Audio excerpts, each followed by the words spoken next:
ನೀವು ಒಬ್ಬ film actor ಅಥವಾ ಸೀರಿಯಲ್ ಆಕ್ಟರ್ ಆಗೋದಕ್ಕೂ ಮುನ್ನ ನೀವೊಬ್ರು ರಂಗಭೂಮಿ ಕಲಾವಿದ. ಮೊದಲನೇ ಹೆಜ್ಜೆ ರಂಗಭೂಮಿ ಅಂತ ಹೇಳಿಕ್ ಆಗುದಿಲ್ಲ. ತಂದೆಯವರ ಡೆತ್ ಆಯ್ತು, ಏನ್ ಮಾಡ್ಬೇಕಂತ ಗೊತ್ತಿರಲಿಲ್ಲ. ಸೊ ನಾನು ಮಂಗ್ಳೂರ್ ಬರಕ್ ಕಾರಣ ಅವರು ಗಡ್ಡ ತೆಗೀರಿ ಅಂತ ಹೇಳಿದ್ರು. ತೆಗಿರಿ ಮೀಸೆ ಅಂತ ಅವರೇ ಬೈದ್ರು ನನ್ಗೆ, ಹೇಗ್ ಕಾಣಿಸ್ತಾ ಇದ್ದೀನಿ ಅಂತ. ಈ ದೈವಕ್ಕೆಲ್ಲ ಇದ್ ಮಾಡ್ತಾರಲ್ಲ ಅವ್ರ ತರ ಹೇಗೆ ಹೇಳಿ ಆ ದೈವಕ್ಕೆ ಮರು ದಿವಸ ಬೆಳಿಗ್ಗೆ ವೈಟ್ ಮುಂಡು ವೈಟ್ ಶರ್ಟ್ ಹಾಕಿ ಅದೇ ಬೊಟ್ಟು ಇಟ್ಕೊಂಡು ಗಾಡಿನಲ್ಲಿ ಇಳಿಯುವಾಗ ಮುಂದ್ಗಡೆ ಸಿಕ್ಕಿದ್ರು.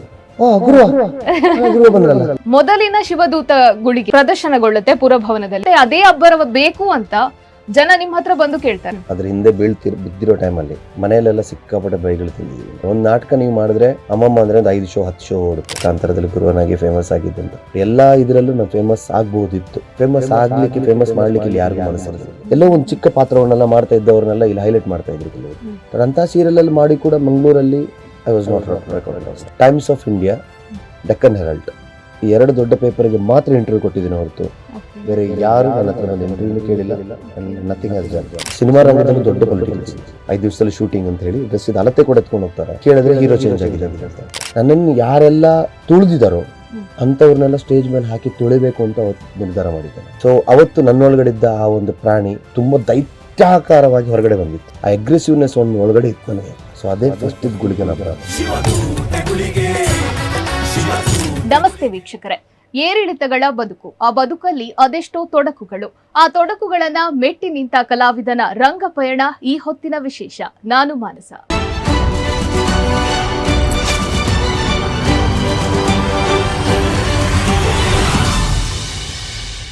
ರಂಗಭೂಮಿ ಕಲಾವಿದನಾಗಿ ಸೀರಿಯಲ್ ಸಿನಿಮಾಗಳಲ್ಲಿ ನಟಿಸಿ ಅದ್ಭುತವಾಗಿ ಮಿಂಚುತ್ತಾ ಇರುವಂತಹ ಯುವ ನಟ. ಕಾಂತಾರದ ಗುರುವಾಖ್ಯಾತಿಯ ಹಾಗೇನೆ ಶಿವದೂತ ಗುಳಿಗೆಯಲ್ಲಿ ಗುಳಿಗೆಯ ಅಬ್ಬರವನ್ನ ತೋರಿಸಿದಂತಹ ಯುವ ನಟ ಸ್ವರಾಜ್ ಶೆಟ್ಟಿ ಇವತ್ತಿನ ಕಾರ್ಯಕ್ರಮದ ನಮ್ಮ ಮುಖ್ಯ ಅತಿಥಿ. ಬನ್ನಿ ಅವರ ರಂಗ ಪಯಣ ಹೇಗಿತ್ತು ಅನ್ನೋದನ್ನ ತಿಳ್ಕೊಳ್ಳೋಣ. ಅದಕ್ಕೂ ಮುಂಚೆ ಅವರನ್ನ ಈ ಕಾರ್ಯಕ್ರಮಕ್ಕೆ ಆತ್ಮೀಯವಾಗಿ ಸ್ವಾಗತಿಸೋಣ. ಸ್ವರಾಜ್ ಅವರೇ, ಆತ್ಮೀಯವಾಗಿ ಕಾರ್ಯಕ್ರಮಕ್ಕೆ ಸ್ವಾಗತ.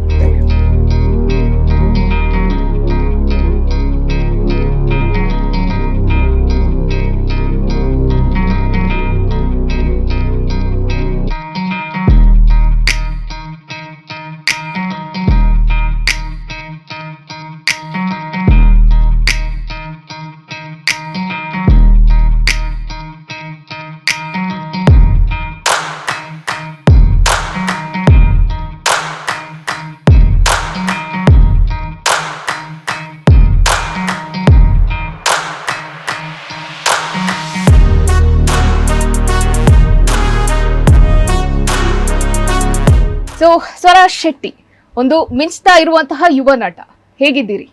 ಚೆನ್ನಾಗಿ ನೋಡಿ, ಹೇಗಿದ್ದೀವಿ? ಸೊ ಹೇಗೆ ನಡೀತಾ ಉಂಟು ನಿಮ್ಮ ಸಿನಿ ಜೀವನ? ಚೆನ್ನಾಗಿ ನಡೀತಾ ಇದೆ. ಒಂದು ಹೊಸ ಪ್ರಾಜೆಕ್ಟ್ ಬಂದಿದೆ. ನಮ್ದೇ ಒಂದು ಡೈರೆಕ್ಷನ್ ಅಲ್ಲಿ ಒಂದು ಸಿನಿಮಾ ಮಾಡ್ತಾ ಇದೀವಿ. ಓಕೆ. ಇಷ್ಟು ದಿವಸ ನಾಟಕ ಅಂತ ಇತ್ತು. ಸೊ ಇವಾಗ ಒಂದು ಶೆಡ್ಯೂಲ್ ಬ್ರೇಕ್ ಆಗಿದೆ. ಸೊ ಮಳೆ ಬರ್ತಾ ಇದೆ, ಆದ್ರೂ ಪರವಾಗಿಲ್ಲ. ಈ ಮಳೆ ಟೈಮಲ್ಲೂ ಸಿನಿಮಾ ಮಾಡಬೇಕು ಅಂತ ಅನ್ಕೊಂಡು ಟೀಮ್ ಅಪ್ ರೆಡಿ ಮಾಡ್ಕೊಂಡಿದ್ದೀವಿ. ಎಲ್ಲ ರೆಡಿ ಆಗಿದೆ. ಒಂದು ಶೆಡ್ಯೂಲ್ ಸಿನಿಮಾ ನಡೆದಿದೆ. ಇನ್ನೊಂದ್ 2-3 ಶೆಡ್ಯೂಲ್ಸ್ ಇದೆ.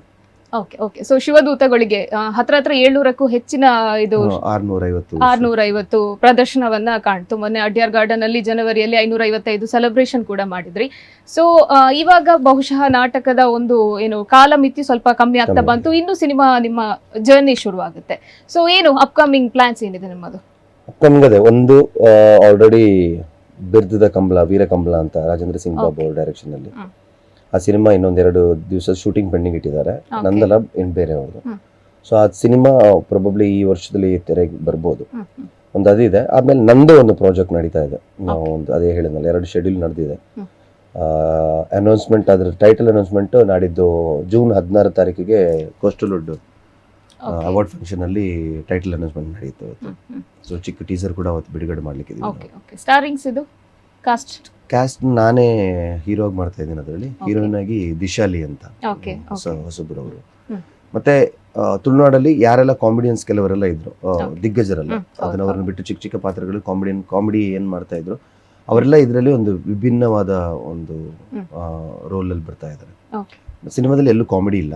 ಸೊ ಫಸ್ಟ್ ಟೈಮ್ ಕಾಮಿಡಿ ಇಲ್ಲದೆ ಒಂದು ಸಿನಿಮಾನ, ಒಂದು ತಮಿಳ್ ಮಲಯಾಳಂ ಆ ರೇಂಜ್ ಇರುವಂತ ಸಿನಿಮಾವನ್ನ ಸಿನಿಮಾ ತರ ಮಾಡ್ಬೇಕು ಅನ್ನೋ ನನಗೆ ಆಸೆ. ಅಂದ್ರೆ ಬರೀ ಎಲ್ಲರೂ ಹೇಳ್ತಾರೆ ತುಳು ಸಿನಿಮಾ ಅಂತ. ನನಗೆ ತುಳು ಸಿನಿಮಾ ಅದೊಂದು ಪ್ರತ್ಯೇಕವಾಗಿರಬಾರ್ದು, ಅದೊಂದು ಸಿನಿಮಾ ಆಗಿರ್ಬೇಕಷ್ಟೆ.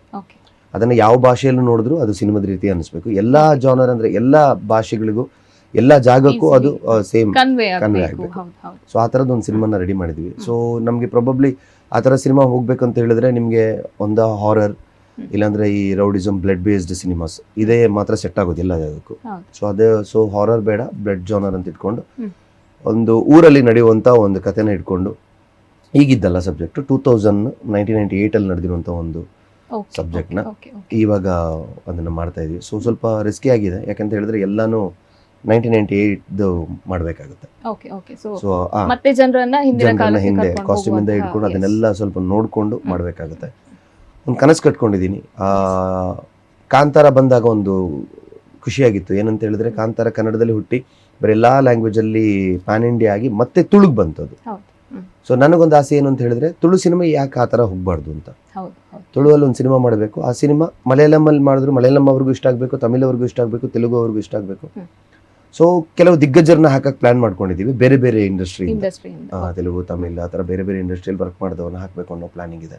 ಬಿಕಾಸ್ ನಮಗೆ ಅಲ್ಲಿ ಹೋದಾಗ ಅವ್ರಿಗೊಂದು ಸ್ವಲ್ಪ ಅಂದ್ರೆ ನಮ್ಮವ್ರು ಇದ್ದಾರೆ ಅಂತ ಇದಾಗುತ್ತೆ, ಹೊಸಬ್ರ ಸಿನಿಮಾ ಅಲ್ಲ ಅಂತ ಅನ್ಸುತ್ತೆ. ಇನ್ನೊಂದು ನನಗೆ ಆ ಕಾಂತಾರದಲ್ಲಿ ಗುರುವನಾಗಿ ಮಾಡಿದ್ರು ಕೂಡ ಸಿನಿಮಾದಲ್ಲಿ ನನ್ನ ಫೇಸ್ ಹೊಸತೆ. ಯಾಕಂತ ಹೇಳಿದ್ರೆ ಗುರುವನ ಫೇಸ್ ಕಟ್ಟಿರಲ್ಲ. ಈಗ ನಾನು ಈ ಗೆಟಪ್ ಅಲ್ಲಿ ಇರ್ತೀನಿ ಸಿನಿಮಾದಲ್ಲಿ. ಸೊ ಯಾರಿಗೂ ಅಷ್ಟು ಬೇಗ ಗೊತ್ತಾಗಲ್ಲ. And we can put like a tag mark. ನಾನು ಕಾಂತಾರದ ಗುರು ಅಂತೆಲ್ಲ ಹೇಳಕ್ಕಾಗಲ್ಲ. ಸ್ವರಾಜನ ಹೆಸರು ಅವ್ರಿಗೆ ನೆನಪಿದ್ರೆ ಪಾಸ್ ಆಗುತ್ತೆ. ಸೊ ಇದರಲ್ಲಿ ಒಂದು ವಿಭಿನ್ನವಾದ ಒಂದು ಪ್ರಯತ್ನವನ್ನು ಮಾಡ್ತಾ ಇದ್ದೀನಿ. ಅಂದ್ರೆ ಆಕ್ಟಿಂಗ್ ಮೂಲಕನೇ ಸರ್ ಇದು ಇಷ್ಟ ಆಗಲಿ, ಆಮೇಲೆ ಬೇಕಿದ್ರೆ ಗೂಗಲಲ್ಲಿ ಎಲ್ಲಾದ್ರೂ ಹುಡುಕಿದ್ರೆ ಆಮೇಲೆ ಓ ಇವನೇ ಅವನು ಅಂತ ಅನ್ಸ್ಕೊಳ್ಳಿ ಅಂತ. ನೀವು ಹೇಳಿದ ಒಂದು ಮಾತು ನನಗೆ ಆಕ್ಚುಲಿ ನನಗೆ ಫೀಲ್ ಆದದ್ದು ಪರ್ಸನಲಿ ಏನಂತ, ನಾನಿವಾಗ ನಿಮ್ಮನ್ನ ಕೃಷ್ಣ ತುಳಸಿ ಧಾರಾವಾಹಿಗಳಲ್ಲಿ ನೋಡಿದ್ದೆ, ರಾಧಾ ಕಲ್ಯಾಣ ಅಷ್ಟು ಫೇಮಸ್ ಇರ್ಲಿಲ್ಲ ನೀವು. ಸಡನ್ ಆಗಿ ಕಾಂತಾರದಲ್ಲಿ ಒಂದು ಗುರುವನ ಪಾರ್ಟ್ ಬರುತ್ತೆ, ಕಂಪ್ಲೀಟ್ ಇನ್ನೋಸೆನ್ಸ್ ಕ್ಯಾರೆಕ್ಟರ್. ಆ ಮುಗ್ಧತೆಯನ್ನ ನೋಡಿದ್ಮೇಲೆ ಇವರೇನ ಸ್ವರಾಜ್ ಶೆಟ್ಟಿ, ಇವರು ಸ್ವರಾಜ್ ಶೆಟ್ಟಿ, ಓಕೆ ನಾನು ಮೊದ್ಲೇ ನೋಡಿದೀನಿ ಇವ್ರನ್ನ, ಸ್ವರಾಜ್ ಶೆಟ್ಟಿ ಅವರನ್ನ, ಇವರು ಪರಿಚಿತರು ನಮಗೆ, ಅದು ಗೊತ್ತೇ ಆಗ್ಲಿಲ್ಲ ಆ ಗುರುವ ಕ್ಯಾರೆಕ್ಟರ್ ನೋಡ್ಬೇಕಾದ್ರೆ. ಅಫ್ಕೋರ್ಸ್ ನೀವು ಇನ್ನ ಕಂಪ್ಲೀಟ್ ಇನ್ನೊಂದು ಗೆಟಪ್ ಅಲ್ಲಿ ಬಂದ್ರೆ ಜನ ಇವರು ಸ್ವರಾಜ್ ಶೆಟ್ಟಿ ಅಂತ ಗುರುತಿಸೋದು ಕಷ್ಟ. ಖಂಡಿತ ಅಲ್ಲ. ಸೊ ಅದಕ್ಕೋಸ್ಕರ ಈ ಸರಿ ಒಂದು ಈ ಕ್ಯಾರೆಕ್ಟರ್ ಕೂಡ ಗುರುತಿಸ್ಲಿ ಅಂತ ಇದೆ. ಮತ್ತೆ ನನಗೆ ಗು ಅನ್ನೋ ಒಂದು ಅಕ್ಷರ ಏನೋ ಇಟ್ಕೊಂಡ್ಬಿಟ್ಟಿದೆ.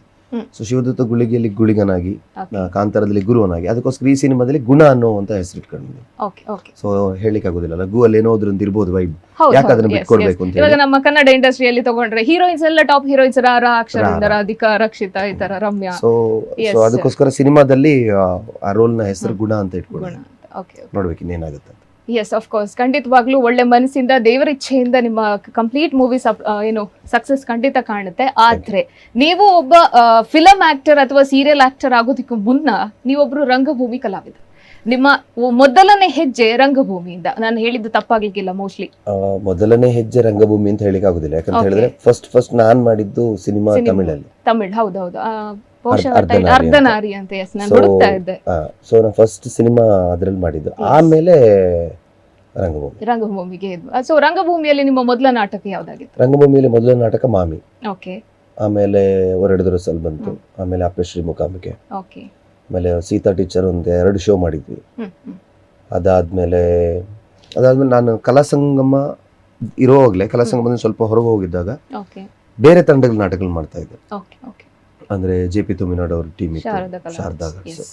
ಅಲ್ಲಿ ಅನ್ನೆ ಬರ್ಪೇಟೆ ಡ್ರಾಮಾದಲ್ಲಿ ಬೇರೆ ಬೇರೆ ರೋಲ್ಗಳೆಲ್ಲ ಮಾಡಿದ್ದೀನಿ. ಡಾಕ್ಟರ್ ರೋಲ್ ಆಗಿರ್ಲಿ, ತಮ್ಮನ್ ರೋಲ್ ಆಗಿರ್ಲಿ, ಇಲ್ಲ ಅಣ್ಣನ್ ರೋಲ್ ಆಗಿರ್ಲಿ, ಅದ್ರಲ್ಲಿ ತುಂಬಾ ಬೇರೆ ಬೇರೆ ರೋಲ್ ಎಲ್ಲ ಮಾಡಿದ್ದೀನಿ. ಮತ್ತೆ ನಿತ್ಯ ಬನ್ನಗದಲ್ಲೂ ಶೋ ಮಾಡಿದ್ದೆ.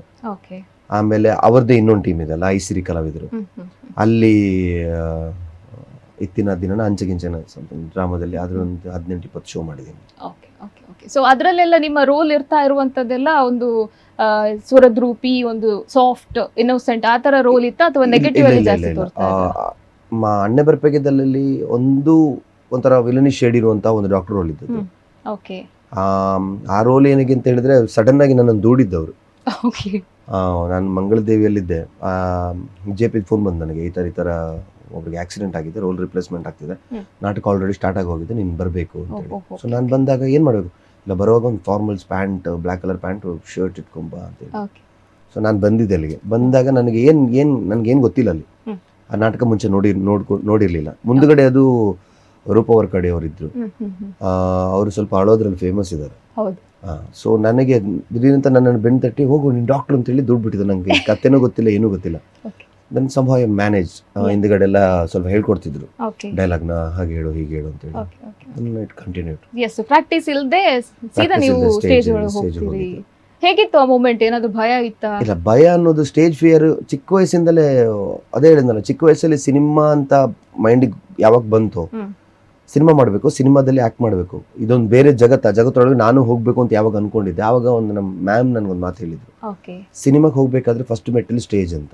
ಹೌದು. ಸ್ಟೇಜ್ ಎತ್ತಿದ್ರೆ ಎಲ್ಲ ಆಗುತ್ತೆ. ಸೊ ಆ ಟೈಮಲ್ಲಿ ಸ್ಟೇಜ್ ಎತ್ತಿದೆ, ಆ ಒಂದು LKG UKG ನಲ್ಲೇ ಸ್ಟೇಜ್. ಆ ಟೈಮಿಂದ ಹಿಡಿದು ಕಾಲೇಜ್ ಲೈಫ್ವರೆಗೂ ಪ್ರತಿ ಟೈಮ್ನ ನಾನು ಜಾಸ್ತಿ ಕಳೆದಿದ್ದೆ ಸ್ಟೇಜಲ್ಲಿ. ಬೇರೆ ಬೇರೆ ಕಾಲೇಜುಗಳಿಗೆ ಕಾಂಪಿಟೇಷನ್ಗೆ ಹೋಗೋದಾಗಲಿ, ಸ್ಕೂಲ್ ಕಾಂಪಿಟೇಷನ್ ಹೋಗೋದಾಗಲಿ, ಔಟ್ಸ್ಟ್ಯಾಂಡಿಂಗ್ ಸ್ಟೂಡೆಂಟ್ ಅಂತಾರಲ್ಲ, ಓದೋದ್ರಲ್ಲ ಹೊರಗಡೆ. ಸೊ ಆ ಥರನೇ ಇದಾಗುತ್ತೆ. ಸೊ ನನಗೆ ಸ್ಟೇಜ್ ಫಿಯರ್ ಅನ್ನೋದು ಎಲ್ಲೂ ಇದು ಬರ್ತಾ ಇಲ್ಲ. ನನಗೆ ಯಾವ ಸ್ಟೇಜ್ ಬೇಕಾದ್ರೂ ಹತ್ತೀನಿ, ನೋ ಇಶ್ಯೂಸ್. ನನಗೆ ಎಷ್ಟೇ ಜನ ಇದ್ರು ನನಗೆ ಹೆದರಿಕೆ ಆಗಲ್ಲ. ಸೊ ಅವ್ರು ದುಡಿದ್ರು ನನಗೆ ನನಗೆ ನನ್ನ ಕ್ಯಾರೆಕ್ಟರ್ ಏನು ಅಂತ ಗೊತ್ತಾಗಬೇಕಿತ್ತು ಅಷ್ಟೇ. ಆಮೇಲೆ ಗೊತ್ತಾಯ್ತು ನನಗೆ. ಮತ್ತು ನಾನು ಕ್ಯಾರೆಕ್ಟರ್ನ ಕಂಟಿನ್ಯೂ ಮಾಡ್ಕೊಂಡು ಹೋದೆ. ಮತ್ತು ದಿಢೀರಂತ JP ಅವರು ಕಟಬಡಿ ಕಟ್ಟಪ್ಪ ಸಿನಿಮಾ ಮಾಡ್ತಿದ್ರು. ಸೊ ಆ ಟೈಮಲ್ಲಿ ಅವ್ರು ಬರ್ಲಿಕ್ಕಾಗಲಿಲ್ಲ. ಒಂದೆರಡು ತಿಂಗಳು ಅವ್ರು ಬರ್ತಾ ಇರಲಿಲ್ಲ. ಸೊ ಆ ಟೈಮಲ್ಲಿ ನಾನು ಮತ್ತೆ ಆ ರೋಲಿಗೆ ಮತ್ತೆ ಬಂದೆ. ಸೊ ಒಂದು 2-3 ತಿಂಗಳು ಮಾಡಿದ್ದೀನಿ ಸೀಸನ್ ಫುಲ್. ನನ್ನ ಪ್ರಕಾರ ಆನೆ ಬರ್ಪೆಗೆ ಆ ಟೈಮ್ ತುಂಬ ಹಿಟ್ಟಿತ್ತು ಡ್ರಾಮಾ. ಆ ಟೈಮಲ್ಲಿ ಅದನ್ನ ಮಾಡ್ಕೊಂಬೋದು. ಅದೊಂಥರ ತುಂಬ ಚೆನ್ನಾಗಿರುವಂಥ ರೋಲ್. ಒಂದು ಸ್ವಲ್ಪ ನೆಗೆಟಿವ್ ಆಗುತ್ತೆ, ಒಂದ್ಸರಿ ಪಾಸಿಟಿವ್ ಆಗುತ್ತೆ, ತುಂಬ ಒಂದು ವೈಬ್ ಇರುವಂಥ ಒಂದು ರೋಲ್ ಅದು. ಸೊ ಆ ರೋಲ್ ಮಾಡ್ತಿದ್ದೆ. ಮತ್ತೆ ಸೆಂಟ್ರಲ್ಲಿ ಒಂದ್ಸರಿ ವಿಜಯಮಯ್ಯ ಅವರು ಇಲ್ದಿರೋ ಟೈಮಲ್ಲಿ ಅಣ್ಣನ ರೋಲ್ ಕೂಡ ಒಂದ್ಸರಿ ಮಾಡಿದ್ದೀನಿ. JP ಅವಾಗ ತಮ್ಮನಾಗಿದ್ರು, ನಾನು ಅವರ ಅಣ್ಣನ ರೋಲ್ ಕೂಡ ನಿತ್ಯ ಬನ್ನ ಅನ್ನೆ ಬರ್ಪೆಗೆ ಡ್ರಾಮಾದಲ್ಲಿ ಮಿಲಿಟರಿ ಕ್ಯಾರೆಕ್ಟರ್ ಒಂದಿದೆ. ಸೊ ಆ ರೋಲ್ ಕೂಡ ನಾನು ಮಾಡಿದ್ದೆ ಅವ್ರು ಇಲ್ದಿರೋ ಟೈಮಲ್ಲಿ. ನಿತ್ಯ ಬನ್ನಗದಲ್ಲಿ ವಿಜಯಮಯ್ಯ ಅವರ ಒಂದು ರೋಲ್ ಪ್ಲೇ ಮಾಡ್ತಾರಲ್ಲ, ನಿತ್ಯ ಅವರ ಅಕ್ಕನ ಲವರ್ ಒಂದು ಕ್ಯಾರೆಕ್ಟರ್ ಬರುತ್ತೆ ಲಾಸ್ಟ್. ನಿತ್ಯನ ಕರ್ಕೊಂಡ್ಬರುವಂತ ಒಂದು ಕ್ಯಾರೆಕ್ಟರ್ ಇರುತ್ತೆ. ಸೊ ಅದನ್ನ ಪ್ಲೇ ಮಾಡಿದ್ದೆ ಸರ್. 1-2 ಶೋ ಮಾಡಿದ್ದೀನಿ ಅನ್ಕೊಳ್ತೀನಿ, ಜಾಸ್ತಿ ಮಾಡಿಲ್ಲ. ಫಸ್ಟ್ ಫಿಲಮ್ ಅರ್ಧನಾರಿ ಮೂವಿ ನಾನು ನೋಡಿದ್ದೇನೆ, ಸಿಕ್ಕಾಪಟ್ಟೆ ಚೆನ್ನಾಗಿದೆ ಮೂವಿ. ಒಂದು ಏನು ಟ್ರಾನ್ಸ್ಜೆಂಡರ್ನ ರೋಲು ಒಬ್ಬ ಹುಡುಗ ಮಾಡುವಂತಹ ಮೂವಿ. ಅದರಲ್ಲಿ ನಿಮ್ಮ ಪಾರ್ಟ್ ಹೇಗಿತ್ತು? ನಂದಂದ್ರೆ ಹೇಳಿದ್ರೆ ಅದು ಆವಾಗ ನಾನು ಎಷ್ಟು ಸೆಕೆಂಡ್ PUC ಹುಡುಗನ ಕ್ಯಾರೆಕ್ಟರ್. ಅದರಲ್ಲಿ ಸೆಕೆಂಡ್ PUC ಮುಗಿಸ್ಕೊಂಡು ಒಂದು ಕಾಲೇಜಿಂದ ಊರಿಗೆ ಬಂದಂತ ಒಂದು ಕ್ಯಾರೆಕ್ಟರ್. ಅದರಲ್ಲಿ ಡ್ಯುವೆಲ್ ಶೇಡ್ ಅಂತಾನೆ ಹೇಳ್ಬೋದು. 2 ಟೈಪಲ್ಲಿ ತೋರಿಸ್ತಾರೆ ನನ್ನ. ಕಾಲೇಜ್ ಮುಗಿಸ್ಕೊಂಡು ಆಮೇಲೆ ಸ್ವಲ್ಪ ವಯಸ್ಸು ಮೆಚೂರ್ಡ್ ಆದ್ಮೇಲೆ ಕೂಡ ನಾನು ಪ್ರೀತಿ ಮಾಡುವಂತ ಹುಡುಗಿಯ ಮನೆಯಲ್ಲಿ ಅವರ ಅಣ್ಣನಾಗಿರ್ತಾನೆ ಫಸ್ಟ್, ಆಮೇಲೆ ಅಕ್ಕ ಆಗ್ಬಿಡ್ತಾರೆ ಆ ಥರ. ಸೊ ಅವರ ಮನೆಯಿಂದ ಹುಡುಗಿ ತರಬಾರ್ದು ಅಂತ ನಮ್ಮ ಮನೆಯ ಗೊತ್ತಿನವರ ಮನೆ ಆಗಿರ್ತದೆ. ಸೊ ಅವ್ರು ಹುಡುಗಿ ತರಬಾರ್ದು ಅನ್ನೋದಕ್ಕೋಸ್ಕರ ಜಗಳ ನಡೀತಾ ಇರುತ್ತೆ ಅವರಲ್ಲಿ. ಸೊ ಅದನ್ನು ಸರಿ ಮಾಡಿ ಸಿನಿಮಾ ಹೇಗೆ ಹೋಗುತ್ತೆ ಅನ್ನೋದು ಕಥೆ ಇತ್ತು. ನನಗೆ ಅಲ್ಲಿ ಖುಷಿಯಾಗಿತ್ತೇನು ಅಂತಂದ್ರೆ ಅಲ್ಲೊಂದು ಡ್ಯಾನ್ಸ್ ಇತ್ತು. ಅದರಲ್ಲಿ ಆ ಡ್ಯಾನ್ಸಲ್ಲಿ ಒಂದು 60 ಜನ ಮಂಗಳಮುಖಿಯವರನ್ನ ಕರೆಸ್ತಿದ್ರು ಬಾಂಬೆಯಿಂದ ಎಲ್ಲ. So it was a good moment. ಅವ್ರ ಹತ್ರ ಒಂದೊಂದು ಕಥೆಗಳನ್ನೆಲ್ಲ ಕೇಳುವಾಗ ನಮಗೆ ಹೀಗೆಲ್ಲ ಲೈಫ್ ಬದುಕಿದ್ರೆ, ನಾವು ಅವರನ್ನು ನೋಡೋ ರೀತಿನೇ ಬೇರೆ ಅಲ್ವಾ. ನಾವೆಲ್ಲ ರೋಡ್ ಸೈಡಲ್ಲಿ ನಿಂತ್ಕೊಂಡು ದುಡ್ಡು ಇದು ಮಾಡ್ತಿರ್ತಾರೆ, ಇಲ್ಲ ಸೆಕ್ಸುವಲ್ ಏನೋ ಇದು ಮಾಡ್ತಿರ್ತಾರೆ. So we think like sex workers ಅವರು ಅಂತ. ಬಟ್ ಇಲ್ಲ, ಅವ್ರ ಲೈಫ್ ತುಂಬಾ ಬೇರೆ ರೀತಿ ಇದೆ. ಕೆಲವರೆಲ್ಲ ಹೇಗೇಗೋ ಬಂದು ಅಲ್ಲಿ ಸೇರ್ಕೊಂಡಿದ್ದಾರೆ. ಲಾಸ್ಟ್ಗೆ ದುಡಿಬೇಕು ಅಂತ ಹೇಳಿದ್ರೆ they should go on a way something. But ಕೆಲವರು ಇದ್ದಾರೆ, ಅವರು ಸೆಕ್ಸ್ ವರ್ಕ್ಸ್ ಇಲ್ದೇನೆ ಕೆಲವರು ಓದ್ಕೊಂಡು ಏನೇನೋ ಮಾಡ್ಕೊಂಡಿದ್ದಾರೆ. ತುಂಬಾ ಬೆಳೆದವರು ಇದ್ದಾರೆ. ಮತ್ತೆ ಕೆಲವರು ಬರೀ ಪೂಜೆ ಇದೆಲ್ಲ ಮಾಡ್ಕೊಂಡು ಬರೀ ಭಿಕ್ಷಾಟನೆ ಮಾಡ್ಕೊಂಡು ದುಡ್ಡು ಮಾಡೋರು ಕೂಡ ಇದ್ದಾರೆ. ಸೊ ಅವ್ರ ಕಥೆಗಳೆಲ್ಲ ಕೇಳಿದಾಗ ಒಂಥರ ಆಯ್ತು. ಮತ್ತೆ ಖುಷಿಯಾಗಿತ್ತು ಅವ್ರ ಜೊತೆ ನಾನು ಇದ್ದೀನಿ ಅನ್ನೋದಕ್ಕೋಸ್ಕರ. ಅದೊಂದು ಒಳ್ಳೆ ಮೆಮೊರೇಬಲ್ ಮೂಮೆಂಟ್ ನನಗೆ ಅಲ್ಲಿ. ಓಕೆ. ಸೊ ನಿಮ್ಮ ಬಾಲ್ಯದ ಬಗ್ಗೆ ಮಾತಾಡೋದಾದ್ರೆ, ನೀವು ಅಜ್ಜಿನ ಪುಳ್ಳಿ, ಸೊ ನಿಮ್ಮ ದೊಡ್ಡನ ಪುಳ್ಳಿ ಅಂತ ಹೇಳ್ತಾ ಇದ್ರಿ ನೀವು ಹೆಚ್ಚಿನ ಕಾರ್ಯಕ್ರಮದಲ್ಲಿ. ತಂದೆ ತಾಯಿ ಜೊತೆ ಇರ್ಲಿಲ್ಲ, 10ನೇ ಕ್ಲಾಸ್ ತನಕ ಏನೋ ಅಜ್ಜಿ ಜೊತೆ ಇದ್ರು. ಸೊ ಆ ಬಾಲ್ಯದ ಮೂಮೆಂಟ್ಸ್ ಹೇಗಿತ್ತು ನಿಮ್ಮದು? ಬಾಲ್ಯದ ಮೂಮೆಂಟ್ ತುಂಬಾ ಚೆನ್ನಾಗಿತ್ತು. ಯಾಕೆಂತ ಹೇಳಿದ್ರೆ ನನಗೆ ಫಸ್ಟ್ ಆಫ್ ಆಲ್ ನನಗೆ ತಾಯಿ ಯಾರು ಅಂತಾನೆ ಗೊತ್ತಿಲ್ಲ ಚಿಕ್ಕ ವಯಸ್ಸಲ್ಲಿ. ನಾನು ನಮ್ಮ ಅಜ್ಜಿನೇ ಅಜ್ಜಿ ಅಂತ ಹೇಳಿದ್ದೆ, ಅಮ್ಮ ಅಂತ ಹೇಳ್ತಿದ್ದೆ. ಯಾರಿಗೂ ಕಲ್ಲಲ್ಲಿ ಕೂಡ ಹೊಡೆದಿದ್ದೀನಿ ಅಂತ. ಅವರು ಅಜ್ಜಿ ನಿಮ್ದು ಅಂತ ಹೇಳಿದಕ್ಕೆ ಅಜ್ಜ ಅಂತಾನೆ ಕರಿತಾ ಇದ್ದೆ. ಬಟ್ ಆ ಡಿಫ್ರೆನ್ಸ್ ನಂಗೆ ಗೊತ್ತಿರ್ಲಿಲ್ಲ ಆ ಟೈಮಲ್ಲಿ. ನನ್ನ ತಾಯಿ ಅಂದ್ರೆ ಅವರೇ ಆಗಿದ್ರು ಎಲ್ಲ ಟೈಮಲ್ಲೂ. 10th ವರೆಗೂ ಅವರೇ ಸಾಕಿದ್ರು. ಬಟ್ ಆಮೇಲೆ ಸ್ವಲ್ಪ ಫೈನಾನ್ಷಿಯಲ್ ಇಶ್ಯೂಸ್ ಇತ್ತು ನಮ್ಮ ಮನೇಲಿ. ಸೊ ಅವರಿಗೆ ಆಮೇಲೆ ನನ್ನನ್ನು ಸಾಕ್ಲಿಕ್ಕೆ ಆಗಲಿ ಸ್ವಲ್ಪ ಕಷ್ಟ ಇತ್ತು. ಅಂಕಲ್ ನೋಡ್ಕೊಂಡಿದ್ರು ನನ್ನನ್ನು. ಬಟ್ ಆ ಟೈಮಲ್ಲಿ ಅಲ್ಲಿ ನಮ್ಮ ಮಮ್ಮಿ ಒಂದು ಸ್ವಲ್ಪ ಸ್ಟೇಬಲ್ ಸ್ಟ್ಯಾಂಡರ್ಡ್ ಬಂದಿದ್ರು ಪೊಸಿಷನ್ಗೆ. ಸೊ ಮಮ್ಮಿ ಹೇಳಿದ್ರು ಇಲ್ಲಿ ಕರೆಸಿ ಅಂತ. ಸೊ ಫಸ್ಟ್ ನಾನು ಅಲ್ಲಿ ಹೋಗುವಾಗ ನನಗೆ ಮಮ್ಮಿ ಜೊತೆ ಹೇಗಿರಬೇಕು ಆ ಬಾಂಡಿಂಗೇ ಇಲ್ಲ ನನಗೆ. ಗೊತ್ತು ಮಮ್ಮಿ ಅಂತ ಗೊತ್ತು, ನಾವು ಮಾತಾಡಿದ್ವಿ, ಜೊತೆಗಿದ್ವಿ, ಓಕೆ. ಬಟ್ ಅವ್ರ ಜೊತೆನೆ ಫುಲ್ ಬದುಕಕ್ಕೆ ನನ್ ಕೈಲಿ ಆಗ್ತಿರ್ಲಿಲ್ಲ. ನನ್ನ ತಮ್ಮ ಆದ್ರೆ ನನ್ನ ಫ್ರೆಂಡ್ ತರ ಆ ಟೈಮಲ್ಲಿ. ನಮ್ಮ ತಾಯಿ ಜೊತೆ ಪ್ರೀತಿ ಎಲ್ಲ ಇದೆ, ಬಟ್ ಆ ಬಾಂಡಿಂಗ್ ಇಲ್ಲ ನಮ್ಗೆ. ನಮ್ಮ ಅಜ್ಜಿ ಜೊತೆ ಇದ್ದ ಫೀಲ್ ಇದೆಯಲ್ಲ ಆ ಇದ್ದಿಲ್ಲ. ಬಟ್ ನಮ್ಮ ಮಮ್ಮಿ ಏನ್ ಮಾಡೋದು ಅಂತ ಹೇಳಿದ್ರೆ ಅವ್ರಿಗೆ ಅರ್ಥ ಆಯ್ತದ. So she treated me like a friend. ಅವ್ರು ನನ್ನ ಜೊತೆ ಫ್ರೆಂಡ್ಶಿಪ್ ಆಗಿದ್ರು. ನೀನ್ ಏನೇ ಇದ್ರು ನನ್ನ ಹತ್ರ ಹೇಳು, ನನ್ಗೆ ಯಾವುದಕ್ಕೂ ಅವ್ರು ಯಾವ್ದು ಇವತ್ತಿನ ತನಕನು ನೀನ್ ಇದನ್ನ ಮಾಡಬೇಡ ಹಂಗ್ ಮಾಡಬೇಡ ಅಂತ ಯಾವತ್ತೂ ಹಿಡಿದವರಲ್ಲ. ಏನಾದ್ರು ಇದ್ರೆ ಹೇಳ್ತಾರೆ, ಮಾಡಬಾರ್ದಿತ್ತೇನೋ ಅಂತಾರೆ, ಬಟ್ ನನ್ನ ಇಷ್ಟಕ್ಕೆ ವಿರುದ್ಧವಾಗಿ ಅವ್ರು ಯಾವತ್ತೂ ನಿಂತವ್ರಲ್ಲ. ಇವತ್ತಿನ ತನಕ ನಾನು ಏನ್ ಮಾಡ್ಕೊಂಡು ಹೋಗ್ತಾ ಇದ್ದೀನಿ ಅದಕ್ಕೆಲ್ಲದಕ್ಕೂ ಸಪೋರ್ಟ್ ಮಾಡ್ಕೊಂಡಿದ್ದಾರೆ. ನನಗೆ ಇಂಜಿನಿಯರಿಂಗ್ ಅಂತ ಹೇಳಿದ್ರೆ ಮೆಕ್ಯಾನಿಕಲ್ ಬಿಟ್ಟು ಬೇರೆ ಯಾವುದು ಬೇಡ ನನಗೆ. ನನಗೊಂದು ಅದು ಸಿನಿಮಾಗಳು ನೋಡಿನೋ ಏನೋ ಗೊತ್ತಿಲ್ಲ, ಆ ತಮಿಳ್ನಾಡಲ್ಲಿ ಮೆಕ್ ರಾಯಲ್ ಮೆಕ್ ಅಂತಾರೆ ನಮ್ಗೆ. ಸೊ ನಾವು ಅದು ಬರ್ತಾ ಇರೋವಾಗ್ಲೇ ಹುಡುಗಿರು ಆ ಕಡೆ ಎಲ್ಲ ಸೈಡ್ಗೆ ಹೋಗ್ತಾರೆ. ಸೊ ಫುಲ್ ಒಂಥರ ಹವಾ ಬೇರೆ ಅದು. ಸೊ ಹಂಗಿರ್ಬೇಕು, ಆ ತರ ಇರ್ಬೇಕು ಅಂತ ನಾನು ಅನ್ಕೊಂಡಿದ್ದೆ. ಬಿಕಾಸ್ ನಾನು 2 ವರ್ಷದ ಇವ್ರು ಕೊಟ್ಟಿದ್ದ ಫ್ರೀಡಮ್ ಅಲ್ಲಿ ತುಂಬಾ ಹಾಳಾಗೋಗಿದೆ. ನಾನು ಸೇರಿದ್ದು ಬಾಯ್ಸ್ ಸ್ಕೂಲ್ಗೆ, ಅಲ್ಲಿ ಕಲ್ಚರಲ್ಸ್ ಇದೆ ಅಂತ ಅಲ್ಲಿ ಸೇರಿಸೋದು, ಬಟ್ ಅಲ್ಲಿ ಕಲ್ಚರಲ್ಸ್ ಇಲ್ಲಿ ಯಾವುದೂ ಇರ್ಲಿಲ್ಲ. ನಾನು ಬರೀ ಫುಲ್ ಹಾಳಾಗೋಗಿದ್ದೆ ಅಲ್ಲಿ. ಸೊ ಆ ಟೈಮಲ್ಲಿ ತಲೆಗೆ ಬಂದಿದ್ದು ಅದು, ಮೆಕ್ಯಾನಿಕಲ್ ಓದಿದ್ರೆ ಫುಲ್ ಇದೇ ರೀತಿ ಬಿಲ್ಡಪ್ ಅಲ್ಲಿ ಅಲ್ಲಿ ಬದುಕ್ಬೋದಾ ಹಂಗೆ ಹಿಂಗೆ ಅಂತ ಹೇಳಿ. ಸೊ ನನ್ನ ಇದನ್ನ ಕೊಟ್ಟಿದ್ದಾರೆ ನನ್ನ ಮುಂದೆನೆ.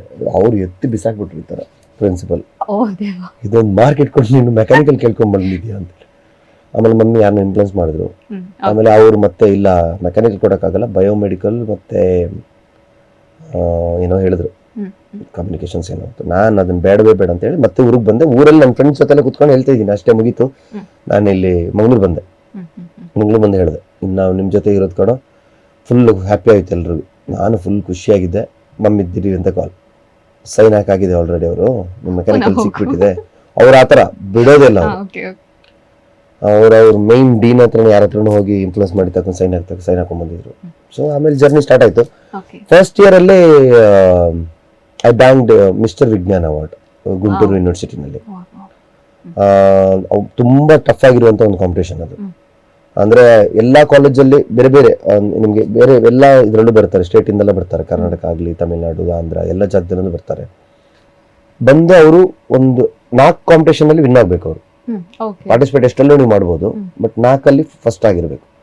ಅಂತವರು ಎಷ್ಟು ಜನ ಇರ್ತಾರಲ್ವಾ, ಅವರ ಸೆಂಟ್ರಲ್ಲಿ ಮತ್ತೆ ಕಾಂಪಿಟೇಷನ್ ನಡೆಯುತ್ತೆ. ಒಂದು 3 ರೌಂಡ್ಸ್ ಇದೆ ಅವ್ರ ಜೊತೆ. ಸೊ ಅದ್ರಲ್ಲಿ ವಿನ್ ಆದ್ರೆ ಮಿಸ್ಟರ್ ವಿಜ್ಞಾನ ಅನ್ನೋದು ಅವಾರ್ಡ್ ಸಿಗುತ್ತೆ. ಸೆಕೆಂಡ್ ಇಯರ್ ಅಲ್ಲೂ I band it again. So ಅದಕ್ಕೋಸ್ಕರ ನಮ್ಮ ಇಡೀ ಇದ್ರಲ್ಲಿ ನಮ್ಮ ಕಾಲೇಜಲ್ಲಿ 3rd ಇಯರ್ ಇದ್ದವ್ರು ಮಾತ್ರ ಕಲ್ಚರಲ್ ಪ್ರೆಸಿಡೆಂಟ್ ಆಗಿರ್ಬೇಕಿತ್ತು. ಬಟ್ ನಾನು ಸೆಕೆಂಡ್ ಇಯರ್ ಅಲ್ಲಿ ಕಲ್ಚರಲ್ ಪ್ರೆಸಿಡೆಂಟ್ ಆಗಿದ್ದೆ. So I was up to every time. ನಾನು ಯಾಕಂತ ಹೇಳಿದ್ರೆ ನಾನು ಇಡೀ ದಿನ ನೋಟಿಸ್ ಬೋರ್ಡಲ್ಲಿ ನನ್ನ ಫೋಟೋ ಇರೋದು, ಇಡೀ ದಿನ ಫ್ರಂಟ್ ಅಲ್ಲಿ ನಾವು ತಂದಿರುವಂತ ಟ್ರೋಫೀಸ್ ಆಗಿರ್ಲಿ, ಮೊಮೆಂಟ್ಸ್ ಆಗಿರ್ಲಿ, ಅದೆಲ್ಲ ಇಡ್ತಾ ಇದ್ರು. ಸೊ ನನಗೆ ಪ್ರಿನ್ಸಿಪಲ್ ಯಾರಾದ್ರೂ ಮ್ಯಾಮ್ಗಳು ನನ್ನ ಬೈದು ಹೊರಗೆ ಹಾಕಿದ್ರು, ಅವ್ರಿಗೆ ಗೊತ್ತಾಗಿದ್ರು ಕೂಡ ಪ್ರಿನ್ಸಿಪಲ್ ಅವ್ರನ್ನ ಕರೆದು ಬೈತಾ ಇದ್ರು. ಕಲೀಲಿ ಅಂತ, ಪರವಾಗಿಲ್ಲ ಅವ್ರು ಇನ್ನೂ ಮಾಡ್ತಾ ಇದ್ದಾನಲ್ಲ, ಮಾಡ್ಲಿ ಅಂತ ಹೇಳಿ. ಮತ್ತೆ ಸ್ವಲ್ಪ ಮೆಕ್ಯಾನಿಕಲ್ಗೆ ಅವ್ರು ತುಂಬಾ ಸಪೋರ್ಟ್, ಅವ್ರು ಕೂಡ ಮೆಕ್ಯಾನಿಕಲ್ ಓದಿರೋರು, ಸಪೋರ್ಟ್ ಇತ್ತು. ಮತ್ತೆ ಓದೋದೆಲ್ಲ ಸ್ವಲ್ಪ ಈ ಬಿಲ್ಬಿಸ್ಗೆ ಕೆಲಸಗಳೆಲ್ಲ ಮಾಡಿರ್ತೀವಿ, ಅದೆಲ್ಲ ಬೇರೆ ವಿಷಯ. ಓಕೆ, ಸೊ ನೀವು ತಮಿಳ್ನಾಡಿಂದ ಮತ್ತೆ ಮಂಗಳೂರಿಗೆ ಬಂದದ್ದು ಯಾವಾಗ? 2012 ನನ್ನ ಕಾಲೇಜ್ ವಿದ್ಯಾಭ್ಯಾಸ ಎಲ್ಲ ಮುಗಿಸ್ಬಿಟ್ಟು ನನ್ನ ತಂದೆಯವರ ಡೆತ್ ಆಯಿತು. ತಂದೆ ಡೆತ್ ಆದ್ಮೇಲೆ ಏನ್ ಮಾಡ್ಬೇಕಂತ ಗೊತ್ತಿರಲಿಲ್ಲ ನನಗೆ. ಆ ಟೈಮಲ್ಲಿ ಅರ್ಧನಾರಿದ ಬಗ್ಗೆ ಒಂದು TV9 ಅಲ್ಲಿ ಒಂದು ಚಿಕ್ಕ ಇದಿತ್ತು. ಅದಕ್ಕೋಸ್ಕರ ಬೆಂಗಳೂರು ಬಂದಿದ್ದೆ ನಾನು. ಅಲ್ಲಿ ಮಹೇಶ್ ಅನ್ನೋರು ಯಾರೋ ಒಬ್ರು ನನ್ನ ಭೇಟಿಯಾಗಿ, ನಾನು ಫೋನಲ್ಲಿ ತುಳು ಮಾತಾಡ್ತಿದ್ದು ನನಗೆ ಕೇಳಿ, ತುಳು ಅವರು ಅಂತ. ಹೌದು, ಇಲ್ಲೇನ್ ಮಾಡ್ತಿದ್ರು, ಈ ತರ ಸಿನಿಮಾದಲ್ಲಿ ಆಕ್ಟ್ ಮಾಡೋರು ನೀನು, ಇಲ್ಲೊಬ್ರು ಡೈರೆಕ್ಟರ್ ಇದ್ದಾರೆ, ಆ ಡೈರೆಕ್ಟರ್ನ ಮೀಟ್ ಮಾಡ್ತೀನಿ ಅಂತ ಹೇಳಿ, ಇಸ್ಮಾಯಿಲ್ ಮೂಡ್ಶೆಡ್ ಅವರು. ಸೊ ನಾನು ಫಸ್ಟ್ ಅವ್ರನ್ನ ಮೀಟ್ ಮಾಡಿದ್ದು ಬೆಂಗಳೂರಲ್ಲಿ. ಆಗ ಅವರು ಕಟ್ಟದ ಕೋರಿ ಅಂತ ಒಂದು ಸಬ್ಜೆಕ್ಟ್ ಬರಿತಾ ಇದ್ರು. ಅವ್ರು ನನ್ನನ್ನು ನೋಡಿ ಓಕೆ ಮಾಡಿ ನನ್ನನ್ನು ಹೀರೋ ಮಾಡಿ, ಅವ್ರದ್ದೊಂದೇನೋ ಒಂದು ಗೋಲಿಬಾರ್ ಏನೋ ಒಂದು ಪತ್ರಿಕೆ ಇತ್ತು. ಅದೊಂದು 15 ಡೇಸ್ಗೊಂದ್ಸರಿ ಇಲ್ಲ 30 ಡೇಸ್ಗೊಂದ್ಸರಿ ಒಂದ್ಸರಿ ಬರ್ತಾ ಇತ್ತು. ಅದು KSRTC ಅಲ್ಲೆಲ್ಲ ಸಿಗುತ್ತೆ, ಒಂದು ದೊಡ್ಡ ಪತ್ರಿಕೆ. ಅದ್ರ ಎದುರುಗಡೆ ಪ್ರತಿ 15 ದಿವಸಕ್ಕೋಸ್ಕರ ಒಂದ್ಸರಿ ನನ್ನ ಫೋಟೋ ಬರುತ್ತೆ. ಅದನ್ನೆಲ್ಲ ತೆಗ್ದಿರ್ತಾ ಇದ್ರು ಮನೆಯವರು. ಹರ್ಷಿಕಾ ಪುಣಚ ಅವಾಗ ಹೀರೋ, ಅದ್ರಲ್ಲಿ ಹೀರೋಯಿನ್. ಮತ್ತೆ ಅದು ಸ್ವಲ್ಪ ಏನೋ ಪ್ರಾಬ್ಲಮ್ ಆಗಿ ಟೇಕ್ ಆಫ್ ಆಗಿರ್ಲಿಲ್ಲ. ಬಟ್ ಆ ಬೇಸಲ್ಲೇ ನಾನು ಮಂಗ್ಳೂರ್ ಬಂದಿದ್ದು. ಸೊ ನಾನು ಮಂಗ್ಳೂರ್ ಬರೋಕ್ಕೆ ಕಾರಣ ಅವರೇ. ಬಂದಾಗ ಇಲ್ಲಿ ಏನಾಯ್ತು ಅಂತ ಹೇಳಿದ್ರೆ, ನನಗೆ ಸಿನಿಮಾ ಮಾಡಬೇಕು. ಸೊ ವರದರಸಲ್ ಸಿನಿಮಾ ಎಲ್ಲ ಹಿಟ್ ಆಗಿದೆ ಅಂತ ನನಗೊಂದು ಗೊತ್ತು. ಸೊ ಅವ್ರನ್ನ ಭೇಟಿ ಆಗ್ಬೇಕು ಅಂತ ಹೇಳಿ, ಪ್ರಕಾಶ್ ರಾಯ್ ದೆಪ್ಪಿನ ಗೊತ್ತು ಅಂತ ಇದ್ದಾರೆ, ಇವಾಗ ಡೆತ್ ಆಗಿದ್ದಾರೆ ಅವರು. ಅವ್ರ ಹತ್ರ ಕೇಳಿದಾಗ ಅವರು ದೇವದಾಸ್ ಕಾಪಿಕಾಡ್ ಅವರು ಮತ್ತೆ ಇಬ್ರು ಹತ್ರನ ಕರ್ಕೊಂಡು ಹೋದ್ರು. ಫಸ್ಟ್ ದೇವದಾಸ್ ಕಾಪಿಕಾಡ್ ಅವ್ರ ಹತ್ರ ಕರ್ಕೊಂಡು ಹೋದ್ರು. ಆಗ ಅವರು, ಇಲ್ಲ ನಾನು ಇವಾಗ ಸಿನಿಮಾ ಮಾಡ್ತಿಲ್ಲ, ಸ್ವಲ್ಪ ಲೇಟಾಗಿ ಆಗುತ್ತೆ, ಹೇಳ್ತೀವಿ ನಾವು ಅಂತ ಹೇಳಿದ್ರು. ಮತ್ತೆ ಇವ್ರ ಹತ್ರನೇ ಕರ್ಕೊಂಡು ಹೋದ್ರೆ ಇವರು ಸಿನಿಮಾ ನಾವು ಹೇಳ್ತೀವಲ್ಲ ಹೇಳಿದ್ರು. ನನಗೆ ಸಿನಿಮಾ ಮಾಡಬೇಕಿತ್ತು. ಆ ಟೈಮಲ್ಲಿ ಆಕ್ಚುಲಿ ನವೀನ್ ಶೆಟ್ಟಿ ಆಳಕ್ಕೆ ನೀವು ಕೇಳಿರ್ತೀರಿ, ಅವ್ರ ಹತ್ರ ಕೂಡ ಮಾತಾಡಿದ್ವಿ. ಆ ಟೈಮಲ್ಲಿ ಎಕ್ಕಸಕ ರೈಟಿಂಗ್ ಆಗ್ತೈತೆ ನನ್ನ ಪ್ರಕಾರ. ಸೊ ಆ ಟೈಮಲ್ಲಿ ನಮ್ಮ ಅಂಕಲ್ ಹೇಳಿದ್ರು, ಈ ಥರ ಮಾಡುವ ನೋಡುವ ಆ ಥರ ಎಲ್ಲ ಹೇಳಿ ಅದೆಲ್ಲ ಮಾತಾಡಿದ್ರು. ಸಡನ್ ಆಗಿ ವಿಜಯನ ಫೋನ್ ಮಾಡಿಬಿಟ್ಟು ಈ ಥರ ನಾಟಕದಲ್ಲಿ ಮಾಡ್ತೀಯ ಅಂತ ಕೇಳಿದ್ರು. ಅಲ್ಲಿಂದ ನಿಮ್ಮ ನಾಟಕ ಬೇಡ ಬೇಕು ನನ್ಗೆ ಡಬಲ್ ಮೈಂಡ್ ಅಲ್ಲಿ ಇದ್ದೆ. ನನ್ ನಾಟಕ ಮಾಡುವಂತ ಪ್ಲಾನ್ ಇರಲಿಲ್ಲ. Because I was basically into cinemas. ನಾನು ಅನ್ಕೊಂಡೇ ಇರ್ಲಿಲ್ಲ ಮತ್ತೆ ರಂಗಭೂಮಿ ಕಲಾವಿದನಾಗಿ ಇರ್ತೀನಿ ಅಂತ. ಆಮೇಲೆ ನಾನು ಸರಿ ಮಾಡಿದ್ರೆ ನನ್ನ ಫ್ರೆಂಡ್ಸ್ ಎಲ್ಲ ಏನು ಹೇಳಿದ್ರು ಅಂತ ಹೇಳಿದ್ರೆ, ಇಲ್ಲಿ ಬರೀ ನಾಟಕದವ್ರಿಗೆ ಮಾತ್ರ ಸ್ವಲ್ಪ ಫೇಮ್ ಇದೆ, ಸಿನಿಮಾದವ್ರಿಗೆ ಯಾರು ಅಷ್ಟಿದಿಲ್ಲ, ಮತ್ತೆ ನೀನು ನಾಟಕ ಮಾಡು, ಏನಾದ್ರೂ ನಡೀತೆ ನೋಡು ಅಂತ ಹೇಳಿದ್ರು.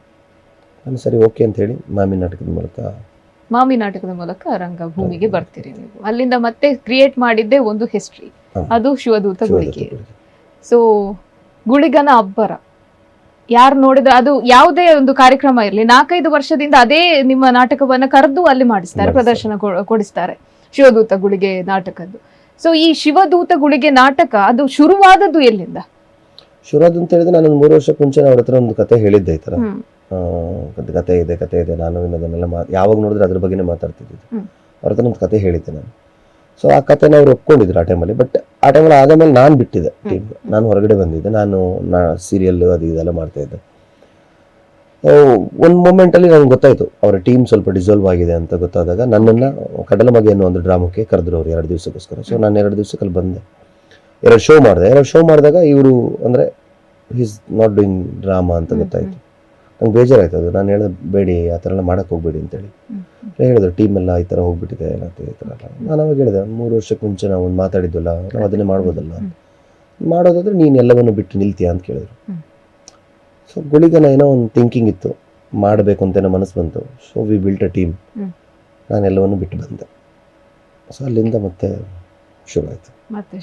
ಯಾವ ಸೀರಿಯಲ್ ಮಾಡ್ತಾ ಇದ್ರಿ ಆ ಟೈಮಲ್ಲಿ? ಆ ಟೈಮಲ್ಲಿ ನಾನು ರಾಧಾ ಕಲ್ಯಾಣ ಮಾಡ್ತಾ ಇದ್ದೆ. ರಾಧಾ ಕಲ್ಯಾಣ, ಅದರಲ್ಲಿ ರೋಲ್ ನಿಮ್ಮದು ವಜ್ರಮುನಿ ಅಂತ ವಿಲನ್ ಕ್ಯಾರೆಕ್ಟರ್ ಅಲ್ಲಿ ಇದ್ರಿ. Okay okay okay. ನಾನೇ ಡೈರೆಕ್ಟರ್ ಹತ್ರ ಎಲ್ಲ ಹೇಳಿ ಸಾಯಿಸ್ಬಿಡಿ ಅಂತ ಹೇಳಿದೆ. ಅವ್ರು ಹೇಳಿದ್ರು, ನಾನು ಸಾಯಿಸಲ್ಲ, ಸಾಯಿಸೋ ತರ ಮಾಡಿ ಕಳಿಸ್ತೀನಿ, suppose if you get a chance of coming back come ಅಂತ ಹೇಳಿದ್ರು. Okay okay. ಸೊ ಮತ್ತೆ ನೀವು ಇದಕ್ಕೆ ಹೋದ್ರೆ? ಇಲ್ಲ, ಆಮೇಲೆ ಅದು ಸೀರಿಯಲ್ ನಿಲ್ತು. ಕೊರೋನಾ ಟೈಮಲ್ಲಿ ತುಂಬಾ ಸೀರಿಯಲ್ ಆಫ್ ಆಯ್ತಲ್ಲ, ಆಫ್ ಏರ್ ಹೋಯ್ತು. ಸೊ ಈ ಗುರುವ ಕ್ಯಾರೆಕ್ಟರ್ ನಿಮಗೆ ಹೇಗೆ ಸಿಕ್ತು? ಅದಲ್ಲದೆ ನಾನು ನಿಮ್ ಜೊತೆ ಹೀಗೆ ಕ್ಯಾಶುವಲ್ ಮಾತಾಡ್ತಾ ಇರ್ಬೇಕಾದ್ರೆ ನೀವೊಂದು ಮಾತು ಹೇಳಿದ್ರಿ, ನನಗೆ ಗುರುವ ಪಾರ್ಟ್ ಒಂದು ಸಿಕ್ಕಿತ್ತು, ಬಟ್ ನನ್ನ ಕೈಲಿ ಆಗ್ಲಿಕ್ಕಿಲ್ಲ ಅಂತ ನಾನು 2 ದಿನ ಕೇಳಿ ವಾಪಸ್ ಬಂದಿದೆ ಅಂತ ಕೂಡ ಹೇಳಿದ್ರಿ. ಸೊ ಆ ಮೆಮೊರೀಸ್ ಅನ್ನ ಹೇಗೆ ಎಕ್ಸ್ಪ್ಲೇನ್ ಮಾಡ್ತೀರಾ? ನನ್ನ ಮೂವಿದ ಒಂದು ಶೂಟಿಂಗ್ಗೆ ಅನ್ವಿ ಅಂತ ಒಂದು ಪ್ರಾಜೆಕ್ಟ್ ಮಾಡಬೇಕು ಅಂತ ಹೇಳಿ ಫುಲ್ ಫಿಕ್ಸ್ ಆಗ್ಬಿಟ್ಟು, ನಾವು ಒಂದು ಕಾಡಲ್ಲಿ ನಮ್ಮ ದೈವಸ್ಥಾನದ ಬಗ್ಗೆ ನೀವು ನೋಡ್ತೀನಿ ಇನ್ಸ್ಟಾಗ್ರಾಮ್ ಅಲ್ಲೆಲ್ಲ ಅಲ್ಲ, ಸುತ್ತ ಕಾಡಿದೆ. ಆ ಕಾಡಲ್ಲಿ ಹುಡುಕ್ತಾ ಇದ್ವಿ ಅದನ್ನು, ಒಂದು ಪ್ಲೇಸ್ ಬೇಕು ಅಂತ. ಆ ಟೈಮಲ್ಲಿ ಪ್ರಕಾಶ್ ನನ್ನ ಫೋನ್ ಬಂದಿತ್ತು ನನಗೆ, ಈ ಥರ ರಿಷಭನ್ನ ಕರಿತಾ ಇದ್ದಾರೆ ಅಂತ. ರಿಷಭನ್ನ ನೋಡಲಿಲ್ಲ ಲೈಫಲ್ಲಿ, ಫಸ್ಟ್ ಟೈಮ್ ಡೈರೆಕ್ಟಾಗಿ ಮೀಟ್ ಮಾಡೋದು ನಾನು. ಸೊ ಅಲ್ಲಿ ಬಂದಾಗ ಅವರು ದೈವದ ಬಗ್ಗೆ ವಿಚಾರಗಳ ಬಗ್ಗೆ ಕೇಳೋಕ್ಕೋಸ್ಕರ ನನ್ನನ್ನು ಇದು ಮಾಡಿದ್ರು. ಸೊ ಅಲ್ಲಿ ಬಂದೆ, ಅವ್ರ ಹತ್ರ ಮಾತಾಡಿದೆ. ಆಮೇಲೆ ಸಡನ್ ಆಗಿ ರಾಜ್ ಎಲ್ಲ ಬಂದರು. ರಾಜ್ ಎಲ್ಲ ನನ್ನ ಬಗ್ಗೆ ಸರಿ ಇವ್ನು ಒಳ್ಳೆ ಆ್ಯಕ್ಟರ್ ಸರ್ ಹತ್ರ ಎಲ್ಲ ಹೇಳ್ತಿದ್ರು. ಆಮೇಲೆ ಗಡ್ಡ ಮಿಸಿ. ಆ್ಯಕ್ಚುಲಿ ನಾನು ಅವಾಗ ಅಣ್ಣ ತಂಗಿ ಸೀರಿಯಲ್ ಹೀರೋ ಆಗಿದ್ದೆ. ಗಡ್ಡ ಮಿಸಿ ತೆಗಿತ ನನಗೆ ಬೇರೆ ಏನೂ ತೋಚಲೇ ಇಲ್ಲ. ಗಡ್ಡ ಮಿಸಿ ತೆಗೆದ್ರೆ ಅಲ್ಲೇನಾಗುತ್ತೆ, ಸೀರಿಯಲಲ್ಲಿ ಏನಾಗುತ್ತೆ, ಐ ನೆವರ್ ಥಾಟ್. ಸರಿ ಸರ್ ತೆಗಿತೀನಿ ಅಂತ ಹೇಳ್ಬಿಟ್ಟೆ. ಕೂದಲು ಸ್ವಲ್ಪ ಬಿಟ್ಟಿದ್ದೆ ಆ ಟೈಮಲ್ಲಿ, ಲಾಕ್ಡೌನ್ ಟೈಮಲ್ಲಿ ಬಿಟ್ಟಿದ್ದೆ ನಾನು ಸ್ವಲ್ಪ ಕೂದಲು. ಸರಿ ಓಕೆ ಮಾಡುವ ಅಂತೇಳಿ. ಚಿಕ್ಕ ರೋಲ್ ಅದು, ಬೇರೆ ಯಾವ ರೋಲು ಡೆವಲಪ್ ಆಗಿರಲಿಲ್ಲ ನನ್ನ ಪ್ರಕಾರ. ಬಟ್ ಅದೇನೋ ಗೊತ್ತಿಲ್ಲ, ನನ್ನ ಅವರ ಬಾಂಡಿಂಗ್ ಬೆಳೆದು ವಿ ವರ್ ಸೋ ಕ್ಲೋಸ್, ತುಂಬ ಕ್ಲೋಸ್ ಆಗಿ. ನಾನು ಡೈಲಿ ಅವ್ರಿಗೆ ಪ್ರಾಕ್ಟೀಸ್ ಕೊಡೋ ಟೈಮಲ್ಲೆಲ್ಲ ಆಗಲಿ ತುಂಬ ಕ್ಲೋಸ್ ಆಗಿದ್ರು ಅವರು. ಬಟ್ ಅದು ಏನೋ ಹೋಯ್ತು, ಚೆನ್ನಾಗಿ ಬೆಳೆದು ನಿಂತಾಗ ನನ್ನ ಕೈಲಿ ರೋಲ್ ಮಾಡೋಕ್ಕಾಗಲಿಲ್ಲ. ಅವರಿಗೆ ಆ ಡಿವೈನಿಟಿ ಫೇಸ್ ನನ್ನ ಇದರಲ್ಲಿ ಕಾಣಿಸ್ತಿರ್ಲಿಲ್ಲ. ನಾನು ಹೀಗೆ ಇದ್ದೆ, ಇದೇ ಗೆಟಪಲ್ಲಿ ಇದ್ದೆ. ನಾನು ಡೈಲಿ ಅವ್ರ ಹತ್ರ ಹೋಗಿ ಮಾತಾಡುವಾಗ ಲೈಕ್ ಇಲ್ಲ ಕಣೋ, ಬರ್ತಿಲ್ಲ ಅಂತ ಸನಿಲ್ ಅವರು ತುಂಬ ಪ್ರಯತ್ನ ಪಟ್ಟರು, ಪ್ರಕಾಶನ ತುಂಬ ಪ್ರಯತ್ನ ಪಟ್ಟು, ಕ್ಯಾಮ್ರಾಮನ್ ತುಂಬ ಪ್ರಯತ್ನ ಪಟ್ಟರು, ಅರವಿಂದ್ ಕಶ್ಯಪ್ ಅವರು, ಅದೇ ಅವ್ರಿಗೆ ಬರ್ತೇ ಇಲ್ಲ. ಸೊ ನಾನು ಆ ಟೈಮಲ್ಲಿ V4 ಅಲ್ಲಿ ಡಬ್ಬಿಂಗ್ ಇನ್ಚಾರ್ಜ್ ಆಗಿದ್ದೆ. ಸೊ ನಾನು ಡಬ್ಬಿಂಗ್ ಮಾಡ್ತಾರೆ, ನನಗೇನು ಅಳು ಬಂತು, ನನಗೆ ಬೇಜಾರಾಯ್ತು. ಯಾಕಂತ ಹೇಳಿದ್ರೆ ಒಂದು ಅಹಂ ಮುರಿಯಿತು ಅಂತ ಹೇಳ್ತಾರೆ ಗೊತ್ತಾ. I thought I am a complete actor, I can do any role ಅಂತ. ಸೊ ಅವತ್ತು ಅನಿಸ್ತು, ಇಲ್ಲ you not a complete actor, ನಿನ್ನ ಕೈಲಿ ಎಲ್ಲ ರೋಲ್ ಮಾಡೋಕ್ಕಾಗಲ್ಲ. ಸೊ ಕುತ್ಕೊಂಡಿದ್ದೆ, ಅಳ್ತಾ ಇದ್ದೆ. ಡೈರೆಕ್ಟಾಗಿ ಕೆಳಗಡೆ ಹೋದಲ್ಲ, ಒಂದು ಚಿಕ್ಕ ಸೆಲೂನ್ ಇದೆ ಕೆಳಗಡೆ, ಡೈರೆಕ್ಟಾಗಿ ಅಲ್ಲಿ ಹೋಗಿ ಕುತ್ಕೊಂಡೆ. ಗಡ್ಡ ತೆಗೀರಿ ಅಂತ ಹೇಳಿದೆ. ಯಾಕೋ ಇಷ್ಟು ಚೆನ್ನಾಗಿ ಬಿಟ್ಟಿದ್ಯಾ, ತೆಗೀರಿ ನೀವು ಗಡ್ಡ ಅಂತ. ಗಡ್ಡ ತೆಗೆದು ಬರೀ ಮೀಸೆನಲ್ಲಿ ಹಿಂಗೆ ನೋಡಿದೆ, ತೆಗೀರಿ ಮೀಸೆ ಅಂದೆ. ಓಕೆ. ಏಯ್ ಬೇಡ ಕಣ ಅಂತ ಮೀಸೆ ತೆಗೆದು ಅವರೇ ಬೈದರು ನನಗೆ. ಅವರು ವಯಸ್ಸಾದವರು ಇದ್ದಾರೆ. ಅವ್ರು ಏನಂತ ಹೇಳಿದ್ರೆ ಒಂಥರ ಕಾಣಿಸ್ತಾ ಇದೆಯಾ ನೀನು ಅಂದರು. ಹೇಗೆ ಕಾಣಿಸ್ತಾ ಇದ್ದೀನಿ ಅಂತ. ಈ ದೈವಕ್ಕೆಲ್ಲ ಇದು ಮಾಡ್ತಾರಲ್ಲ ಅವ್ರ ಥರ ಹೇಗೆ ಹೇಳಿ ಆ ದೈವ ಕಣ ಕಾಣಿಸ್ತಾ ಇದ್ದೀನಾ, ಕಾಣಿಸ್ತಾ ಇದೆಯಾ ಅಂದ್ರು. ಹೋದೆ, V4 ಅಲ್ಲಿ ಒಬ್ರು ಇದ್ರು, ಅವ್ರದ್ದು ರಬ್ಬರ್ ಬ್ಯಾಂಡ್ ಇಸ್ಕೊಂಡೆ, ಕೂದಲು ಕಟ್ಟಿದೆ, ಒಂದು ಬೊಟ್ಟಿಟ್ಟೆ. ನನಗೇನೋ ಕಾಣಿಸ್ತಾ ಇದೆ, ನನಗೇನೋ ಕಾಣಿಸ್ತಾ ಇದೆ ಅಂತ ಅನಿಸ್ತು. ಮರುದಿವಸ ಬೆಳಿಗ್ಗೆ ವೈಟ್ ಮುಂಡು ವೈಟ್ ಶರ್ಟ್ ಹಾಕಿ ಅದೇ ಬೊಟ್ಟಿಟ್ಕೊಂಡು ಬ್ಲ್ಯಾಕ್ ಕಲರ್ದು ಇಟ್ಟಿದ್ದೆ, ಮಾತ್ರ ರೆಡ್ದಲ್ಲ. ಬೊಟ್ಟಿಟ್ಕೊಂಡು ನಮ್ಮ ಗಾಡಿನಲ್ಲಿ ಇಳಿಯುವಾಗ ರಿಷಭನ್ನ ಪ್ರಾಕ್ಟೀಸ್ಗಂತ ಕಂಬಳ ಓಡಿಸಕ್ಕಂತ ಹೋಗ್ತಾ ಇದ್ದಾರೆ ಬೆಳಿಗ್ಗೆ. ನಾನು ಹೋಗ್ತಿದ್ದೆ, ಮುಂದ್ಗಡೆ ಸಿಕ್ಕಿದ್ರು, ಗುರುವ ಬಂದ್ರಲ್ಲ ಅಂತೇಳಿ ಅಷ್ಟೇ. ಅವತ್ತಿಂದ ಯಾವ ಪ್ರಾಕ್ಟೀಸು ಮಾಡಿರ್ಲಿಲ್ಲ, ಡೈರೆಕ್ಟ್ ಆಗಿ ಅಚ್ಯುತ್ ಸರ್ ಮುಂದೆ ಹೋಗಿ ನಿಂತಿದ್ದು ನಾನು. ಸೊ ದೇ ಫೌಂಡ್ ಡಿವೈನಿಟಿ ಸಿಕ್ಬಿಟ್ಟಿತ್ತು. ಆ ಕ್ಯಾರೆಕ್ಟರ್ಗೆ ಒಂದು ಜೀವ ತುಂಬಲಿಕ್ಕೆ ಬಹುಶಃ ನಿಮ್ಮಿಂದ ಬಿಟ್ಟು ಬೇರೆ ಇನ್ನೊಬ್ಬರಿಂದ ಸಾಧ್ಯ ಇಲ್ವೇನೋ ಅನ್ನೋಷ್ಟು ನಮಗೆ ಫೀಲ್ ಆಗಿತ್ತು. ಆ ಇನ್ನೋಸೆನ್ಸ್ ನೋಡ್ಬೇಕಾದ್ರೆ ನೀವು ಅಂತ ಅದು ಗೊತ್ತೇ ಆಗ್ಲಿಕ್ಕಿಲ್ಲ. ಇವಾಗ ನೀವೊಂದು ರಗಡ್ ಸ್ಟಾರ್ ಅಂತಾನೆ ಫೇಮಸ್ ಆಗಿದ್ರಿ ಟೈಮಲ್ಲಿ. ಇಲ್ಲ, ನನಗೆ ಗೊತ್ತಿಲ್ಲ, ನಾನು ಅಷ್ಟು ಸೈಲೆನ್ಸ್ ರೋಲ್ ನನ್ನ ಕೈಲಿ ಮಾಡಕ್ಕಾಗುತ್ತೆ. ಅದ್ರ ಹಿಂದೆ ಅವ್ರದೆಲ್ಲ ನನ್ನ ಟ್ಯಾಲೆಂಟ್ ಜೊತೆ ನನ್ನನ್ನು ರೆಡಿ ಮಾಡಿದವರ ಕಷ್ಟಗಳು ಇದೆ. ಅವ್ರು ತುಂಬಾ ರೆಡಿ ಮಾಡಿದ್ದಾರೆ ನನ್ನನ್ನು. ಬಿಕಾಸ್ ನೋಡಿ, ನನಗೆ ಈ ದೊಡ್ಡ ಇದೆಲ್ಲ ಈ ಸೈಲೆನ್ಸ್, ನನ್ನನ್ನು ತುಂಬಾ ಸೈಲೆನ್ಸ್ ಮಾಡಿದವರು ಆಕ್ಚುಲಿ ರಾಜ್ ಬಿ ಶೆಟ್ಟಿ ಅವರು. ನಾನು ಆ ಥರ ನಾನು ಡೈಲಾಗ್ ಎಲ್ಲ ಮಾತಾಡೋದು ತುಂಬಾ ಸೈಲೆನ್ಸ್ ಕ್ಯಾರೆಕ್ಟರ್ ಮಾಡಲ್ಲ ನಾನು. ನನ್ನನ್ನು ಸೈಲೆನ್ಸಿಗೆ ಫಸ್ಟ್ ತಂದವ್ರು ರಾಜ್. ನಾವು 5 letters ನೀವು ನೋಡಿದ್ರೆ ಅದೊಂದು ಸೈಲೆನ್ಸ್ ಆಗಿ ಮಾತಾಡಿರ್ತೀನಿ. ಅವ್ರು ಹೇಳ್ಕೊಟ್ಟಿದ್ದು ನನಗೆ, ನಿನ್ಗೆ ಯಾವಾಗ ಅಳಬೇಕು ಅಂತ ಅನಿಸುತ್ತೋ ಆವಾಗ ಅಳ್ಬೇಕು ನೀನು, ಫೇಕ್ ಆಗಿ ಅಳ್ಕೂಡ್ ನೀನು. ಇಲ್ಲ ಯಾವಾಗ ಡೈಲಾಗ್ ಹೇಳ್ಬೇಕು ಅಂತ ಅನಿಸುತ್ತೋ ಅವಾಗ ನೀನು ಡೈಲಾಗ್ ಹೇಳ್ಬೇಕು. It can take time, no issues ಅಂತ. ಸೊ ಆ ಸೆಟಲ್ಡ್ ಆಕ್ಟಿಂಗ್ ನ ಕಳಿಸ್ಕೊಟ್ಟಿದ್ದವ್ರು. ಈಗ ನಾನು ಡ್ರಾಮಾದಲ್ಲಾಗ್ಲಿ ಎಲ್ಲೇ ಆಗ್ಲಿ ನಾನು ಯಾವ್ದಾದ್ರು ಸೆಟಲ್ ಆಕ್ಟ್ ಮಾಡ್ತಾ ಇದೀನಿ ಅಂತ ಹೇಳಿದ್ರೆ ಅದು ಗುರು ರಾಜ್ ಅವರೇ. ಅದು ನಾನು ಎಲ್ಲಿ ಬೇಕಾದ್ರೂ ಹೇಳ್ತೀನಿ. ಯಾಕಂದ್ರೆ ಹೇಳಿದ್ರೆ ನಾನು ಕೃಷ್ಣ ತುಳಸಿ ಆಗಿರ್ಲಿ ಎಲ್ಲಾದ್ರೂ ನಾನು ಬರಬರ ಅಂತ ಮಾತಾಡ್ತೀನಿ ಅವರು. ಸೊ ಆ ಕ್ಯಾರೆಕ್ಟರ್ಗೆ ಆತರ ಮಾಡ್ತೀನಿ. ಬಟ್ ಎಮೋಷನ್ಸ್ ಅಂತ ಬಂದಾಗ ನಾನು ತುಂಬಾ ಸೆಟಲ್ಡ್ ಆಗಿ ಆಕ್ಟ್ ಮಾಡ್ತೀನಿ. ಆ ಸೆಟಲ್ಡ್ ಆಕ್ಟ್ ಅನ್ನ ಕಳಿಸ್ಕೊಟ್ಟವ್ರು ಅವರು. ಅಂದ್ರೆ ಒಂದು ನ್ಯಾಚುರಲ್ ಆಗಿ ಹೇಗೆ ಆಕ್ಟ್ ಮಾಡಬೇಕು ಅದನ್ನ ತುಂಬಾ ಹೇಳ್ಕೊಟ್ಟವ್ರು ಅವರು. ತುಂಬಾ ಹೇಳ್ಕೊಟ್ಟಿದ್ದಾರೆ ಅವರು. ಮೊದಲಿನ ಶಿವದೂತ ಗುಳಿಗೆ ಇದು ಪ್ರದರ್ಶನಗೊಳ್ಳುತ್ತೆ ಪುರಭವನದಲ್ಲಿ ಮಂಗಳೂರಿನಲ್ಲಿ. ಸೊ ಹೇಗಿತ್ತು? 1800 ಮಂದಿ ಏನೋ ಬಂದಿದ್ರು, ಪುರಭವನ ಫುಲ್ ಆಗಿತ್ತು. ನೀವು ಮೊದಲನೇ ಬಾರಿಗೆ ಗುಳಿಗಾಗಿ ಹೋಗ್ತೀರಾ ವೇದಿಕೆಗೆ. ಅಲ್ಲಿನ ಅಬ್ಬರ ಕಂಡು ಮತ್ತೆ ಅದೇ ಅಬ್ಬರ ಬೇಕು ಅಂತ ಜನ ನಿಮ್ಮ ಹತ್ರ ಬಂದು ಕೇಳ್ತಾರೆ, ನಮಗೆ ಮುಂದಿನ ಇದರಲ್ಲಿ ಕೂಡ ನಿಮ್ಮ ಅದೇ ಅಬ್ಬರ ಬೇಕು ಅಂತ. ಸೊ ಆ ಅಬ್ಬರ ಬರೋದಿಕ್ಕೆ ಕಾರಣ ಏನು? ಹೇಗಿತ್ತು ಆ ಮೂಮೆಂಟ್? ಅಂದ್ರೆ ಒಂದು 5 ತಿಂಗಳು ಅದ್ರ ಹಿಂದೆ ಬಿದ್ದಿರೋ ಟೈಮಲ್ಲಿ ಮನೆಯಲ್ಲೆಲ್ಲ ಸಿಕ್ಕಾಪಟ್ಟೆ ಬೈಗಳು ತಿಂದಿದ್ದೀವಿ ನಾವು. ಅಂದರೆ ಬರೀ ನಾಟಕಕ್ಕೋಸ್ಕರ ಯಾಕೆ ಎಲ್ಲವನ್ನೂ ಬಿಟ್ಟು ನಿಂತಿದ್ಯಾ ಅಂತ. ಸೀರಿಯಲ್ ಬಿಟ್ಟು ಎಲ್ಲವನ್ನೂ ಬಿಟ್ಟು ಯಾಕೆ ನಿಂತಿದ್ಯಾ. ಫೈನಾನ್ಷಿಯಲಿ ತುಂಬ ಡೌನ್ ಹೋಗಿದ್ದೆ ನನ್ನ ಟೈಮಲ್ಲಿ. ಏನು ಮಾಡೋಕೆ ಹೊರಟಿದ್ಯಾ? ಒಂದು ನಾಟಕ ನೀವು ಮಾಡಿದ್ರೆ ಅಮ್ಮಮ್ಮ ಅಂದರೆ ಒಂದು 5 ಶೋ 10 ಶೋ ಓಡುತ್ತೆ. ಪೌರಾಣಿಕ ನಾಟಕ ಅಂದರೆ ಅಷ್ಟೇ ಇರೋದು. ಸೀಸನಲ್ಲಿ ಒಂದು 30 ಶೋ ಮಾಡ್ಬೋದು, 30-35 ಶೋ ಮಾಡ್ಬೋದು ಅಂತ ನಮ್ಮ ಅನಿಸಿಕೆಗಳಿದ್ರು. ಇಂಥ ನಾಟಕಕ್ಕೋಸ್ಕರ ಏನಕ್ಕೆ ನೀನು ಇಷ್ಟು ಕಷ್ಟಪಟ್ಟಿದ್ಯಾ? ಬಿಕಾಸ್ ನಾನು ಅವಾಗ ಮನೇಲಿ ಹೇಳ್ತಿದ್ದೆ, ಇಲ್ಲ ಒಂದ್ಸರಿ ಟೇಕ್ ಆಫ್ ಆಗಲಿ ನಾಟಕ ವರ್ಕೌಟೇ ಆಗಿಲ್ಲ, ಹೋಗ್ತಿದ್ರೆ ತಿಂಗಳಿಗೆ ದಿನಕ್ಕೊಂದು ತಿಂಗಳಿಗೆ ಒಂದು 5-6 ಶೋ ಇದ್ರೆ ಮಿಕ್ಕಿ ಟೈಮಲ್ಲಿ ನಾನು ಸೀರಿಯಲ್ ಗ್ಯಾರಂಟಿ ಟ್ರೈ ಮಾಡ್ತೀನಿ. ಮತ್ತೆ ಐ ಕ್ಯಾನ್ ಗೋ ಬ್ಯಾಕ್, ಹೋಗ್ಲಿಕ್ಕೆ ಆಗ್ತದೆ ನನಗೆ. ಸೊ ಆ ಥರ ಅರೇಂಜ್ಮೆಂಟ್ ಮಾಡ್ಕೊಂಡೆ ಬಂದಿದ್ದೀನಿ ಅಂತೆಲ್ಲ ಹೇಳಿದ್ದೆ. ಸೊ ನಾಟಕ ಅವತ್ತು ಓಪನ್ ಆಯಿತು. ಓಪನ್ ಆದಾಗ ಜನಗಳು ಬರ್ತಾ ಇದ್ರೆ ಮೇಲೆ ಆ ಕಡೆ ಈ ಕಡೆ ಫುಲ್ ಕ್ರೌಡ್ ತುಂಬಿದೆ. ನಂದು ಆ್ಯಕ್ಚುಲಿ ಬೇರೆ ರೀತಿ ಗೆಟಪ್ ಇತ್ತು. ನೀವು ಒಂದು ಟ್ರೈಲರ್ ನೋಡಿರ್ತೀರ, ಯೂಟ್ಯೂಬಲ್ಲಿ ಒಂದು ಟ್ರೈಲರ್ ಇದೆ, ಫಸ್ಟ್ ಇದು ಶಿವದೂತಗಳಿಗೆ ಟೈಟಲ್ ಲಾಂಚ್ ಇನ್ನೊಂದಿದೆ. ಅದರಲ್ಲಿ ಒಂದು ಗೆಟಪ್ ಇರುತ್ತೆ ನನಗೆ, ಕಿರೀಟ ಎಲ್ಲ ಬಂದು ಆ ಥರ ಇದ್ದಿದ್ದು ನಮ್ಮ ತಲೆನಲ್ಲಿ. ಆ ಥರ ಫಸ್ಟ್ ಪ್ಲ್ಯಾನಲ್ಲಿ ಇದ್ದಿದ್ದು. ಫಸ್ಟ್ ಸೀನಲ್ಲಿ ಎಂಟ್ರಿಯಲ್ಲೇ ನಾನು ಪಲ್ಟಿ ಹೊಡೆಯುವಾಗಲೇ ಅದು ಕಟ್ಟಾಗೋಯ್ತು. ಕಟ್ಟಾಗೋಗಿ ವಿಗ್ಗು ಎಲ್ಲ ಲೂಸ್ ಆಗಿ ನಾನು ಮೇಕಪ್ ಮ್ಯಾನ್ಗೆಲ್ಲ ಬೈದು ನನಗೆ ಗೊತ್ತಾಗ್ತಿಲ್ಲ. ನಾನು ತುಂಬ ಕೋಪ ಬರ್ತಾ ಇದೆ ಆ ಟೈಮಲ್ಲಿ, ಏನಂತ ಗೊತ್ತಾಗ್ತಿರ್ಲಿಲ್ಲ. ಬಂದು ಎಲ್ಲ ಹೋಗಿ ನಾನು ಮತ್ತೆ ಗ್ರೀನ್ ರೂಮ್ಗೆ ಓಡಿದೆ. ನನ್ನ ನೆಕ್ಸ್ಟ್ ಸೀನ್ ಇಮಿಡಿಯೇಟ್ ಇದೆ. ಗ್ರೀನ್ ರೂಮ್ಗೆ ಓಡಿದಾಗ ಇವರು ಬಬ್ಬುಗೆ ರೆಡಿ ಆಗ್ತಾ ಇದ್ರು, ಯಾರು ನೆಕ್ಸ್ಟ್ ಸೀನ್ ಇದು ಮಾಡೋರು.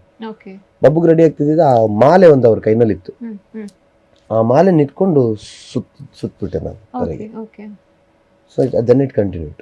ಈಗ ನೀವೇನು ನೋಡ್ತೀರಾ ಇದ್ರದ್ದು.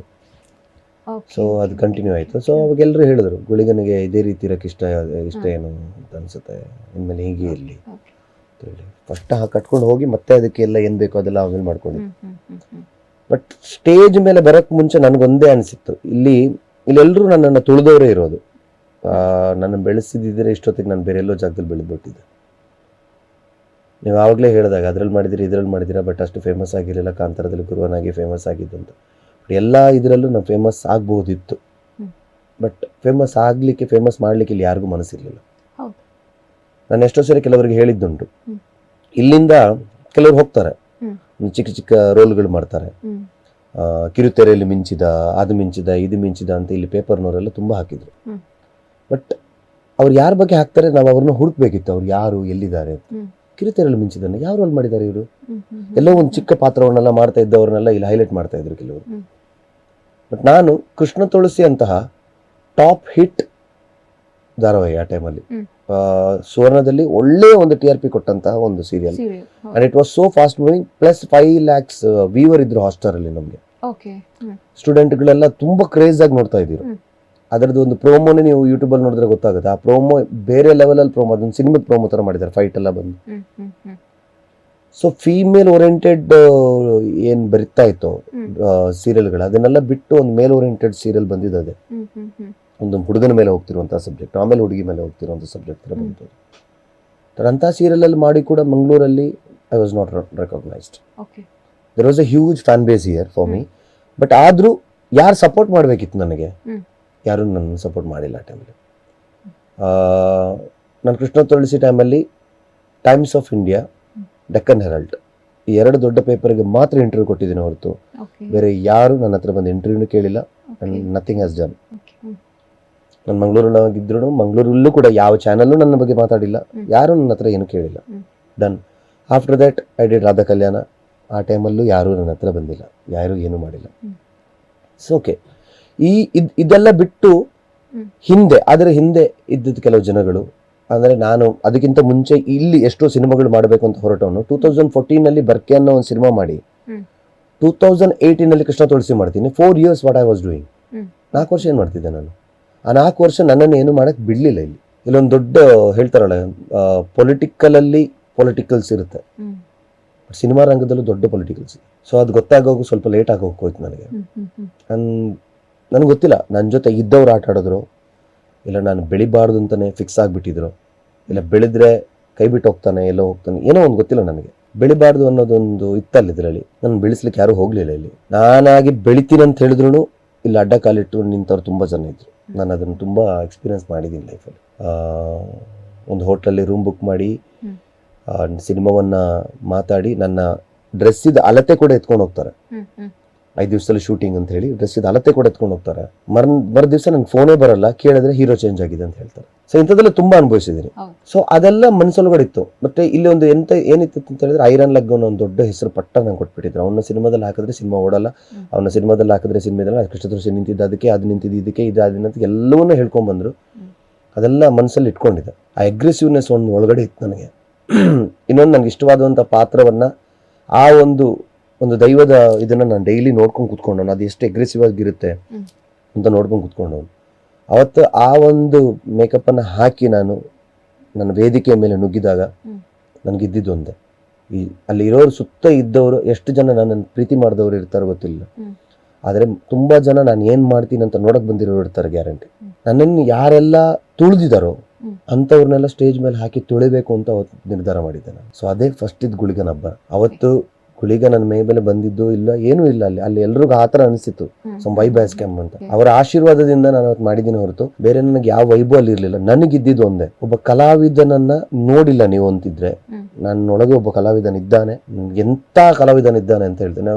ಒಬ್ರು ದೊಡ್ಡ ಡೈರೆಕ್ಟರ್, ಇಂಗ್ಲಿಷ್ ಡೈರೆಕ್ಟರ್ ಒಬ್ರು ಒಂದು ಮಾತು ಹೇಳ್ತಾರೆ, acting is nothing but bringing A animal out ಅಂತ ಹೇಳ್ತಾರೆ. ಸೊ ಅವತ್ತು ನನ್ನೊಳಗಡೆ ಇದ್ದ ಆ ಒಂದು ಪ್ರಾಣಿ ತುಂಬ ದೈತ್ಯಾಕಾರವಾಗಿ ಹೊರಗಡೆ ಬಂದಿತ್ತು. ಅದನ್ನು ತಡ್ಕೊಳಕ್ಕೆ ಮುಂದ್ಗಡೆ ಇದ್ದವ್ರಿಗೆ ಸಾಧ್ಯ ಇರಲಿಲ್ಲ. ಬಟ್ ಅವರು ಅದನ್ನೆಲ್ಲ ಡಿವೈನಿಟಿಯಾಗಿ ತಗೊಂಡ್ರು. ಎಷ್ಟೆಷ್ಟೋ ದೊಡ್ಡವರು, ನನಗಿಂತ ತುಂಬ ವಯಸ್ಸಾದವರೆಲ್ಲ ಬಂದು ಕಾಲಿಗೆ ಬಿದ್ದರು. ನನ್ನಿಂದ ಆಶೀರ್ವಾದ, ನನಗೆ ಇಷ್ಟೇ ಇರಲಿಲ್ಲ ಆದರೂ ಕೂಡ ಇಲ್ಲ ಪರವಾಗಿಲ್ಲ, ಅದು ಗುಳಿಗಿನ ಕಾಲಿಗೆ ಬೀಳೋದು ಅಂತ ಹೇಳಿ ಆಶೀರ್ವಾದ ಮಾಡಿದ್ರು. ಕೆಲವು ತುಂಬ ಖುಷಿಪಟ್ಟರು. ಬಟ್ ಅವತ್ತಲ್ಲಿ ಅವರು ನೋಡಿದ್ದು ನನ್ನ ನೋವಿನ, ನನ್ನೊಳಗಡೆ ಇದ್ದ ಒಂದು ನೋವು, ಅದೇ ಹೇಳಿದ್ನಲ್ಲ, ಆ್ಯನಿಮಲ್ ಔಟ್ ಅಷ್ಟೇ. ಆಮೇಲೆ ಅದು ಹಿಟ್ಟಾಯಿತು. ಆಮೇಲೆ ನೀವು ಹೇಳಿದಾಗೆ ಅದೇ ಅಬ್ಬರ ಎಲ್ರಿಗೂ ಬೇಕು ಅಂತ ಅನಿಸ್ತು, ಗೊತ್ತಾಯ್ತು.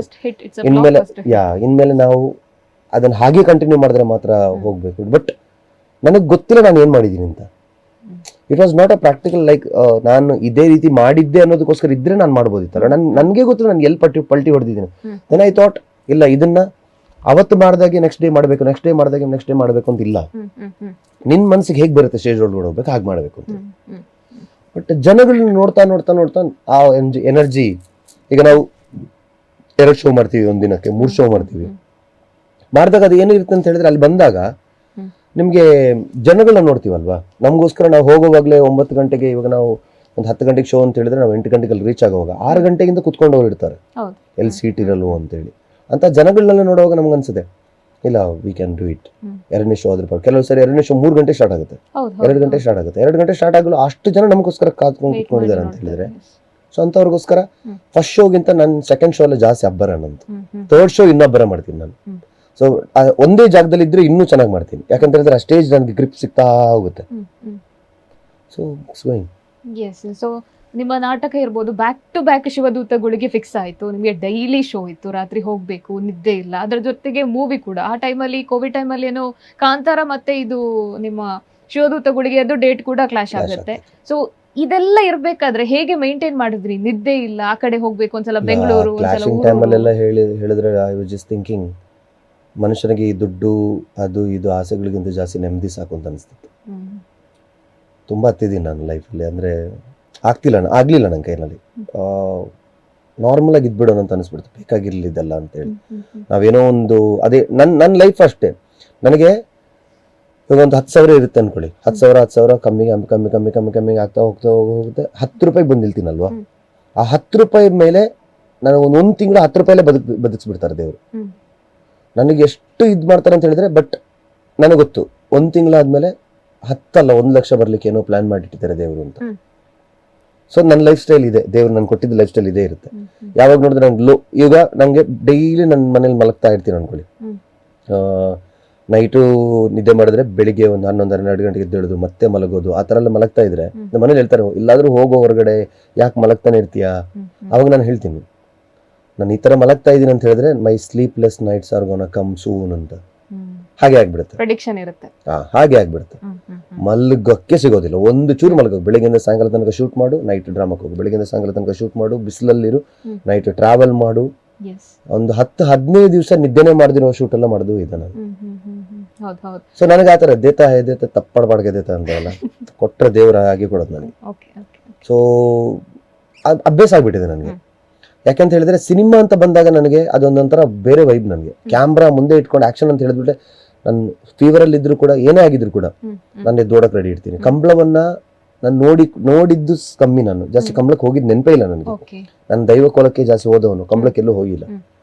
ಬಟ್ ಅಂತ ಕೋಣಗಳನ್ನ ಕಂಬಳದಲ್ಲಿ ಓಡಿಸಿರುವಂತ ಅಷ್ಟು ದೊಡ್ಡ ಕೋಣಗಳು, ಈಗ ಪಡೆವಲಿಸಿದವ್ರದ್ದು ರಾಜ ಆಗಿರ್ಲಿ, ಆ ಕೋಣಗಳು ನನ್ನ ಕೈಲಿ ಕೊಟ್ಟಾಗ ಆ ಕೋಣವನ್ನ ಕರೆದಾಡಿಸುವಂತದ್ದು ಓಡಿದೀನಿ ನಾನು.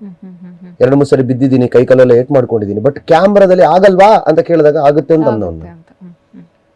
ಕ್ಯಾಮ್ರಾಮನ್ ಮುತ್ಕೊಂಡು ಒಂದು ಶಾಟ್ ಕೊಡೋ ಆಗುತ್ತೆ ಕಣೋ ಅಂತ ಹೇಳಿದಾಗ, ಕ್ಯಾಮ್ರಾದಲ್ಲಿ ಅಲ್ಲಿ ಆಕ್ಷನ್ ಅಂತ ಹೇಳಿದ ಕೂಡಲೇ ನನಗೆ ಅದು ಈ ಎತ್ತುಗಳಿಗೆಲ್ಲ ಅವ್ರು ಹೇಳ್ತಾರಲ್ಲ ಬುಡಿಯಾ ಅಂತ ಹೇಳಿದಾಗ ಅಲ್ಲಿ ಏನ್ ಪವರ್ ಬರುತ್ತೋ, ಆ ಆಕ್ಷನ್ ನನಗೆ ಪವರ್ ಕೊಡುತ್ತೆ. ಸೊ ನಾನು ಓಡ್ತಿದ್ದೆ, ಕರೆ ತನಕ ಓಡಿದ್ದು ಉಂಟು.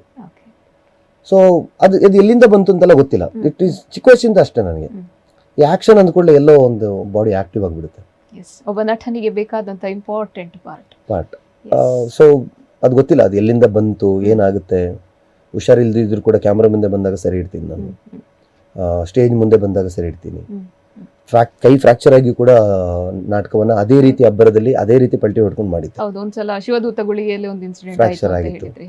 ಬಟ್ ಜನಗಳಿಗೆ ಯಾರಿಗೂ ಗೊತ್ತಾಗ್ತಿರ್ಲಿಲ್ಲ.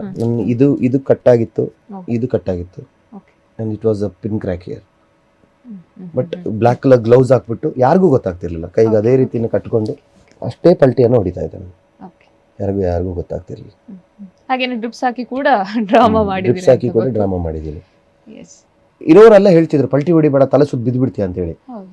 ನಾನು ಅವತ್ತು ಸಭೆಯಲ್ಲಿ ಯಾವತ್ತು ನಾನು ಬರುವಾಗ ಓಡ್ ಬಂದು ಇಲ್ಲಿ ಬಂದು ಬ್ಲಾಸ್ಟ್ ಮಾಡಿ ಮತ್ತೊಂದು 2 ಪಲ್ಟಿ ಹೊಡಿಯೋದಲ್ವಾ. ನಾನು ಅಲ್ಲಿಂದ ಇಲ್ಲಿ ತನಕ ಪಲ್ಟಿ ಹೊಡ್ಕೊಂಡೇ ಬಂದಿದ್ದೀನಿ ಅವತ್ತು. ಸೊ ಅದೆಲ್ಲ ಮಾಡಿದ್ದೀನಿ, ತುಂಬ ಏನೇನೋ ಮಾಡಿದ್ದೀನಿ ಅಂತ ಅಬ್ಬರದಲ್ಲಿ ತುಂಬ ಏನೋ ಮಾಡಿದ್ದೀನಿ. Then I felt low. ಎಲ್ಲರೂ ರಿಲ್ಯಾಕ್ಸ್ ಆಗೋದು, ನಾನು ರಿಲ್ಯಾಕ್ಸ್ ಆಗಿದ್ದಲ್ಲ. Then I felt low. ನಾನು ಮುಗೀತು, ನನ್ನ ಎನರ್ಜಿನೇ ಡ್ರಾಮಾ. ನಾನು ಯಾವಾಗ ಮೇಕಪ್ ತೆಗ್ದೆ, ನಾನು ಯಾವಾಗ ಡ್ರೆಸ್ ಎಲ್ಲ ಕಳಿಸಿದೆ, ಮತ್ತೆ ಸ್ವರಾಜ್ ಆದೆ, then again I felt down, again drip sheet ಮಲಗಿಸಿದ್ರು ನಾನು. ಸೊ ಬೇರೆಯವರಿಗೆ ಸೀದಾ ಉಲ್ಟಾ ಇದ್ದೀರಿ ನೀವು ಅಂತ. ಸೊ ಬೇರೆಯವ್ರಿಗೆ ಹೇಗಿರುತ್ತೆ ಅಂತ ಹೇಳಿದ್ರೆ, ಹುಷಾರಿಲ್ಲ, ಅವರು ಅದನ್ನ ಮಾಡುವಾಗ ಕಷ್ಟ ಪಡ್ಕೊಂಡು ಮಾಡ್ತಾರೆ.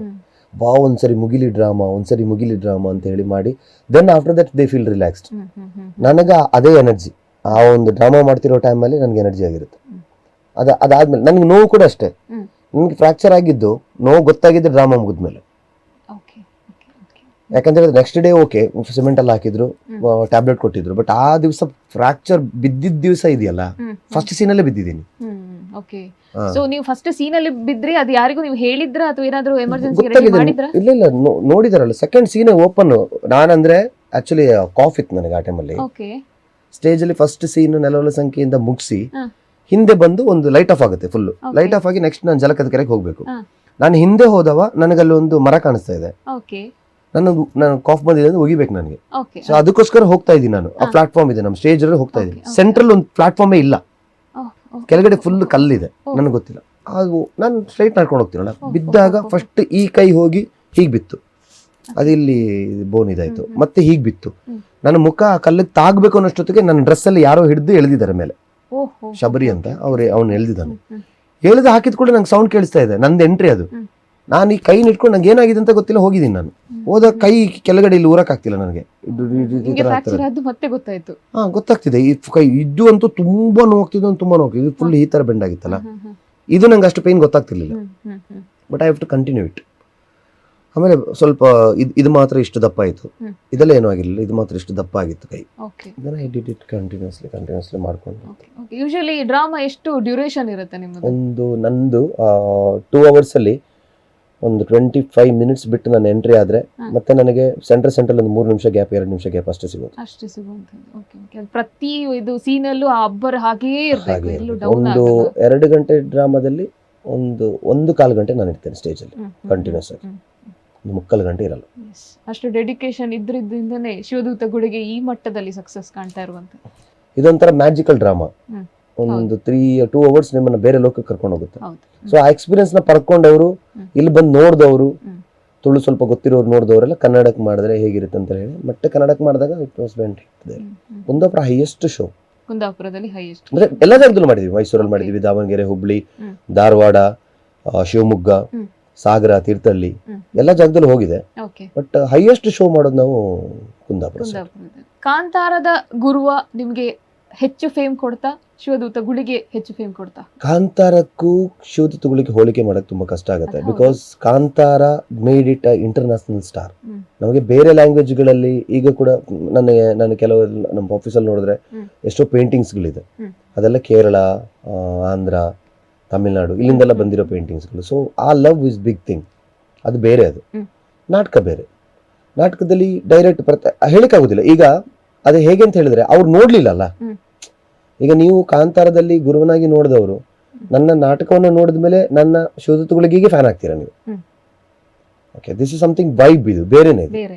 ಬಟ್ ಅವರೆಲ್ಲ ನೋಡಿಲ್ಲ. ಬಟ್ ಇದು ಅಲ್ಲಿ ತನಕ ನಮ್ಮನ್ನು ಕರ್ಕೊಂಡು ಹೋಗ್ಲಿಲ್ಲ, ಇದು ಬೇರೆ ರೀತಿ. ಬಟ್ ನಾಟಕ ರಂಗದಲ್ಲಿ ಒಂದು ವೈಬ್ ಇದು ಅಂತ ಹೇಳಿದ್ರೆ, ಇನ್ನೊಂದು ಎಷ್ಟೋ ವರ್ಷಗಳಾಗಿ ನಾನು ಇವಾಗ ನಾಟಕ ಬಿಟ್ಟರು, ನಾನು ಸಿನಿಮಾವನ್ನೇ ಮಾಡ್ಕೊಂಡು ಹೋದ್ರು, ಇಲ್ಲ ಬೇರೆನೇ ಆಗಿದ್ರು ಕೂಡ, ಎಲ್ಲೋ ಒಂದು ಜಾಗದಲ್ಲಿ ನಾನು ವೇದಿಕೆ ಹತ್ತುವಾಗ ಶಿವದೂತ ಗುಳಿಗೆಯಲ್ಲಿ ಗುಳಿಗನಾಗಿದ್ದ ಅಂತ ಹೇಳಿದ್ರೆ, ಯಾರಾದ್ರೂ ಮುಂಚೆ ಶಿವದೂತ ಗುಳಿಗೆ ಹೆಸರು ಕೇಳಿದ್ರೆ, ಅಂತ ಒಂದು ನಾಟಕ ಇತ್ತಂತೆ ಅಂತ ಒಂದು ಕೇಳಿದ್ರೆ, definitely they will feel happy. So ಅಂತ ಒಂದು ಹಿಸ್ಟಾರಿಕಲ್ ಡ್ರಾಮಾವನ್ನು ಕ್ರಿಯೇಟ್ ಮಾಡಿ ಕೊಟ್ಟಾಗಿದೆ ನಾವು. ಅದಕ್ಕೆ ನಮ್ಗೆ ಖುಷಿ ಇದೆ. ಅಂತ ಒಂದು ಡ್ರಾಮಾದಲ್ಲಿ ನಾನು ಒಬ್ಬ ಪಾತ್ರಧಾರಿ ಅನ್ನೋದಕ್ಕೆ ತುಂಬಾ ಖುಷಿ ಪಟ್ಟಿದ್ದೀನಿ. ಓಕೆ, ನಿಮ್ಮ ಸೀರಿಯಲ್ ಬಗ್ಗೆ ಹೇಳ್ತಾ ಇದ್ರಿ, ಅಣ್ಣ ತಂಗಿ, ಅದು ಇವಾಗ್ಲೂ ಕೂಡ ಪ್ರಸಾರ ಆಗ್ತಾ ಇದೆ ಟಿವಿಯಲ್ಲಿ. ಮಧು ಅವರು ಹೀರೋ ಆಗಿ ಆಕ್ಟ್ ಮಾಡ್ತಾ ಇದ್ದಾರೆ. ಸೊ ಇದಕ್ಕೆ ನೀವು ಹೀರೋ ರೋಲ್ಗೆ ಸೆಲೆಕ್ಟ್ ಆಗಿದ್ರಿ? ಅಂದ್ರೆ ಹೀರೋ ರೋಲ್ ಅಂತ ಪ್ರಜ್ವಲ್ ಕ್ಯಾರೆಕ್ಟರ್ ಪ್ಲೇ ಮಾಡ್ತಿದ್ದಾನೆ ನೋಡಿ. ಪ್ರಜ್ವಲ್ ಅಂತ ಒಂದು ಕ್ಯಾರೆಕ್ಟರ್ ಮಾಡ್ತಿದ್ದಾನೆ, ಇಂದ್ರ ಅನ್ನೋ ಒಂದು ಕ್ಯಾರೆಕ್ಟರ್. ಸೊ ಅದು ಹೇಗೆ ಅಂತ ಹೇಳಿದ್ರೆ, it is like a hero ಅಲ್ವಾ. ಯಾಕಂತ ಹೇಳಿದ್ರೆ ಅಲ್ಲಿ ಹೀರೋಯಿನ್ ಆಗಿರೋದು ತಂಗಿ. ಹೌದು. ಸೊ ಅವಳನ್ನ ಮದುವೆ ಆಗುವಂತವನು ಹೀರೋ. ಆ ಮೊಮೆಂಟ್ ಅಲ್ಲಿ ನೀವು ಬಿಡ್ಲಿಲ್ಲ ಅಂದ್ರೆ ನಿಮ್ಗೆ ಕಂಟಿನ್ಯೂ ಮಾಡಕ್ ಆಗ್ತಾ ಇತ್ತಾ ಅಲ್ಲಿ? ಆ ಇನ್ನೋಸೆನ್ಸ್ ಗೆ ಮತ್ತೆ ಪುನಃ ಬರ್ಲಿಕ್ಕೆ ಸಾಧ್ಯ ಇತ್ತಾ? ಅಂದ್ರೆ ಇವಾಗ ಫಸ್ಟ್ ನಿಮ್ಮ ಕ್ಯಾರೆಕ್ಟರ್ ಏನಿತ್ತು, ಅದು ವಿಲನಿಶ್ ರೋಲ್ ಅಂತ ಹೇಳಿದ್ರಿ, ಅದು ಸಿಂಪಲ್ ಸೀರಿಯಲ್ ಅಲ್ವಾ, ಅದ್ರಲ್ಲಿ ಏನೋ ಬೇರೆ ರೀತಿ ಎಲ್ಲ ಏನೂ ಇರಲಿಲ್ಲ. But I couldn't handle it because drama, Kantara, ಅಣ್ಣ ತಂಗಿ 3 ಆಗ್ಲಿಲ್ಲ ನನಗೆ, 2 ಓಕೆ. 2 ಮ್ಯಾನೇಜ್ ಮಾಡ್ಕೊಂಡು ಹೋಗೋಕೆ, ಯಾಕಂದ್ರೆ ಅದು ಇಲ್ಲಿ ಹೌದು. ಕುಂದಾಪುರದಲ್ಲಿ ನಡೆಯೋದು, ಕುಂದಾಪುರ ಮಂಗಳೂರಲ್ಲಿ ನಡೆಯೋ ವಿಷಯಗಳು. 2ರಲ್ಲಿ ಐ ಕ್ಯಾನ್ ಮ್ಯಾನೇಜ್. ನಾನು ದಿನಕ್ಕೆ 500 ಕಿಲೋಮೀಟರ್ ಓಡಿಸ್ತೀನಿ ಗಾಡಿ. ನಾನು ಬರೀ ಕಾಂತಾರದಲ್ಲಿ 10,500 ಕಿಲೋಮೀಟರ್ ನಾನು ಬುಲೆಟ್ ಓಡಿಸಿದ್ದೆ. ಸೊ ಅದನ್ನ ಮ್ಯಾನೇಜ್ ಮಾಡಕ್ಕಾಯ್ತು. ಸೆಂಟ್ರಲ್ಲಿ ಮತ್ತೆ ಬಸ್ ಹತ್ಕೊಂಡು ಬೆಂಗಳೂರಿಗೆ ಹೋಗು, ಚನ್ನಪಟ್ಟಣದಲ್ಲಿ ಶೂಟಿಂಗ್ ಮಾಡು, ಮತ್ತೆ ಬಾ, ಸಾಧ್ಯ ಇಲ್ಲ, ಆಗಿಲ್ಲ. ಆದ್ರೂ ಅಣ್ಣ ತಂಗಿ ಸೀರಿಯಲ್ ಇವಾಗ ಕೂಡ ಒಳ್ಳೆ TRP ಅಲ್ಲಿ ಓಡ್ತಾ ಇರುವಂತಹ ಸೀರಿಯಲ್, ಒಳ್ಳೆ ರೆಸ್ಪಾನ್ಸ್ ಇದೆ ಜನರ ಸೈಡ್ ಇಂದ. ಅಷ್ಟು ದೊಡ್ಡ ಸೀರಿಯಲ್ ಅನ್ನ ಬಿಟ್ಟು ಮತ್ತೆ ನಾಟಕಕ್ಕೆ, ಮತ್ತೆ ಪುನಃ we are coming back to zero again. So ಹೇಗಿತ್ತು ಭಾವನೆಗಳು? ನೀವು ಮತ್ತೆ ಅಲ್ಲಿಂದ ಮೇಲೆ ಹೇಳ್ತೀರಾ ಅಂತ ಅನ್ಸುತ್ತಾ? ತ್ಯಾಗ ಮಾಡಿದ್ದೀನಿ ಲೈಫಲ್ಲಿ, ಎಲ್ಲನೂ ಮಾಡಾಗಿದೆ. ಹ್ಯಾಪಿ.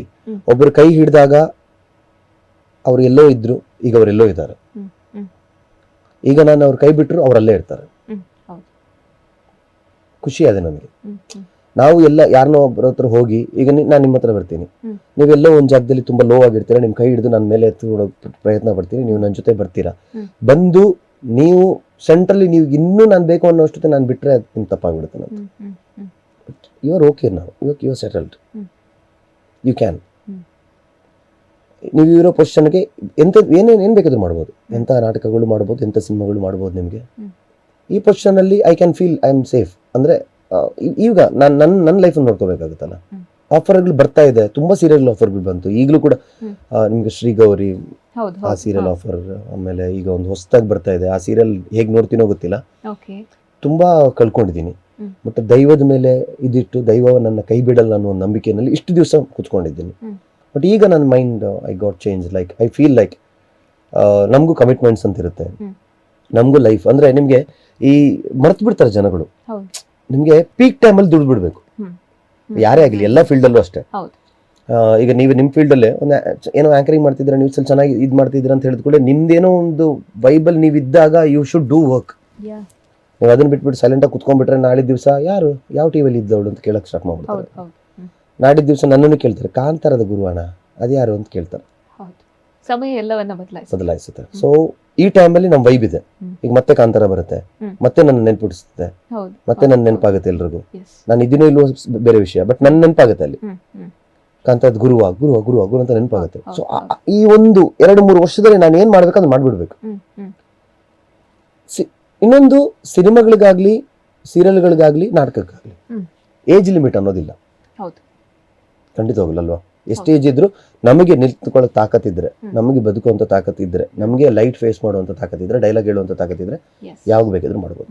ಸೊ ನಾನೇನ್ ಅನ್ಕೊಂಡಿದ್ದೀನಿ ಅಂತ ಹೇಳಿದ್ರೆ, let me go with this way. ನಾವು ಸ್ವಲ್ಪ ದಿವಸ ಸಿನಿಮಾಗಳೆಲ್ಲ ಮಾಡ್ಕೊಂಡಿರೋಣ, ದೆನ್ ಇಫ್ ಅಗೇನ್ ರಂಗಭೂಮಿ ಹೇಳಿದ್ರೆ ಮತ್ತೆ ರಂಗಭೂಮಿ ಕಡೆ ಹೋಗೋಣ ಅಂತ. ಸೊ ಎಲ್ಲೂ ಕೂಡ ನಿಂತ ನೀರಾಗಲ್ಲ, ಹರಿತಾ ಇರ್ತೀನಿ ಅನ್ನೋ ನಿಮ್ಮ ಭಾವನೆ. ನಿಂತ ನೀರಾಗಿದ್ರೆ ಆ ನೀರು ಬೇರೆಯವ್ರಿಗೆ ಉಪಯೋಗ ಆಗೋದಿದ್ರೆ ಮಾತ್ರ ನಿಲ್ತೀನಿ. ಇಷ್ಟು ದಿವಸ ಉಪಯೋಗ ಆಗ್ತಿತ್ತು, ನಿಂತೆ. Everything gone well. 650 ಶೋಸ್ ಚೆನ್ನಾಗಿ ನಡೀತು, ಎಲ್ಲ ಚೆನ್ನಾಗಿ ಬಂತು. It's okay, no issues. ಈಗ ಅದಕ್ಕೆ ನಾವು ರಿಪ್ಲೇಸ್ಮೆಂಟ್ ತಂದ್ರು, ಅದ್ರ ಬೇರೆ ಏನಾದ್ರು ಮಾಡಿದ್ರು ಕೂಡ it will go well, nothing gonna happen. So ನಮ್ಮ ಲಾಸ್ಟ್ ಸೆಗ್ಮೆಂಟ್ಗೆ ಬರುವಂತ ಹೊತ್ತು. So it's a rapid fire questions ಇರುತ್ತೆ. ನೀವು ಒನ್ ವರ್ಡ್ ಅಥವಾ ಒಂದು ಸೆಂಟೆನ್ಸ್ ಅಲ್ಲಿ ಪಟಪಟ ಅಂತ ಆನ್ಸರ್ ಕೊಡ್ಬೇಕು ನನಗೆ. ಸೊ ಯುವರ್ ಫಸ್ಟ್ ಕ್ವಶನ್, ಇದು ಟಿಪಿಕಲ್ ಕ್ವಶನ್, ನಾನು ಕೇಳಬಾರ್ದು ನಿಜವಾಗ್ಲೂ, ಆದ್ರೂ ನಾವು ಕಾಲೆಳೆಯೋದಿಕ್ಕೆ ಕೇಳುವಂತಹ ಪ್ರಶ್ನೆ. ಕಾಂತಾರದ ಗುರುವನ ಶಿವದೂತೆ ಗುಳಿಗೆಯ ನಿಮ್ಮ ಫೇವ್ರೇಟ್? ಅಫ್ಕೋರ್ಸ್ ನಂಗೆ ಏನ್ ಹೇಳ್ತಾರೆ ಅಂತ ಗೊತ್ತು, no answer. Correct? Okay, no issues. ಅದು ಪ್ರತಿಯೊಬ್ಬರಿಗೂ ಅಷ್ಟೇ. ಒಂದು 2 ನಮಗೆ ಜೀವನವನ್ನ ಕೊಟ್ಟಂತಹ ಭಾಗಗಳನ್ನ ಯಾವ್ದು ಇಂಪಾರ್ಟೆಂಟ್ ಅಂತ ಕೇಳಿದ್ರೆ ಆನ್ಸರ್ ಖಂಡಿತವಾಗ್ಲೂ ಹೇಳೋದಿಕ್ಕಾಗಲ್ಲ. So next question, Swara Shetty ಅವರು ಆಕ್ಟರ್ ಕೂಡ ಹೌದು, ಡೈರೆಕ್ಟರ್ ಕೂಡ ಹೌದು. ಸೊ ಯಾವುದು ಇನ್ನು ಮುಂದೆ ಯಾವ್ದಕ್ಕೆ ಹೆಚ್ಚು ಒತ್ತನ್ನ ಕೊಡ್ತೀರಾ? ಇಲ್ಲ, ಒತ್ತು ಜಾಸ್ತಿ ಕೊಡೋದು ಆಕ್ಟಿಂಗ್. ಓಕೆ, ಬಟ್ ಡೈರೆಕ್ಷನ್ ಮಾಡ್ತೀನಿ. ಗೊತ್ತಿಲ್ಲಲ್ಲ, ಡೈರೆಕ್ಟರ್ ಅಲ್ಲಿ ಎವ್ರಿ ಒನ್ ಹ್ಯಾಸ್ ಎಲ್ಲ ಟ್ಯಾಲೆಂಟ್ ಇರುತ್ತೆ ಅಂತ ಹೇಳಕ್ಕಾಗಲ್ಲ. ಒಳ್ಳೆ ರೈಟರ್ ನಾನು, I can write a script. ನಾನು ಎಲ್ಲಾದ್ರೂ ಕತೆ ಹೇಳಕ್ ಶುರು ಮಾಡಿದ್ರೆ ಕೇಳ್ಕೊಂಡು ಕೂತ್ಕೊಳ್ತಾರೆ ಜನಗಳು. ಆ ಪವರ್ ನನ್ನ ಹತ್ರ ಇದೆ. ಡೈರೆಕ್ಷನ್ ನಾನು ಇವಾಗ ಮಾಡ್ತಾ ಇದ್ದೀನಿ. ಇಫ್ ದಿಸ್ ಡೈರೆಕ್ಷನ್ ಫೇಲ್ಡ್, ಇನ್ಮೇಲೆ ಡೈರೆಕ್ಷನ್ ಮಾಡಲ್ಲ. ನನ್ನ ಕತೆನ, ನಾನೊಂದು 5-6 ಕತೆಗಳನ್ನ ತುಂಬಾ ಚಂದ ಕತೆ ಮಾಡಿಟ್ಟಿದ್ದೀನಿ. ಆ ಕತೆನ ನಾನೇ ಆಕ್ಟ್ ಮಾಡ್ತೀನಿ, ಪ್ರೊಡ್ಯೂಸರ್ ಹತ್ರ ಹೇಳಿ ಬೇರೆಯವ್ರಿಗೆ ಡೈರೆಕ್ಷನ್ ಕೊಟ್ಟು ಆ ತರ ಪ್ಲಾನ್ ಅಲ್ಲಿ. ಸೊ ನಿಮ್ಮ ಇನ್ನೊಂದು ಪ್ರಶ್ನೆ, ಇವಾಗ ಆನ್ ಸ್ಕ್ರೀನ್ ಅಲ್ಲಿ ನಾವು ಗುರುವಾಗಿ ನೋಡಿದ್ವಿ, ಇನ್ನೋಸೆಂಟ್ ಆಗಿ, ರಗಡ್ ಸ್ಟಾರ್ ಆಗಿ ನೋಡಿದ್ವಿ.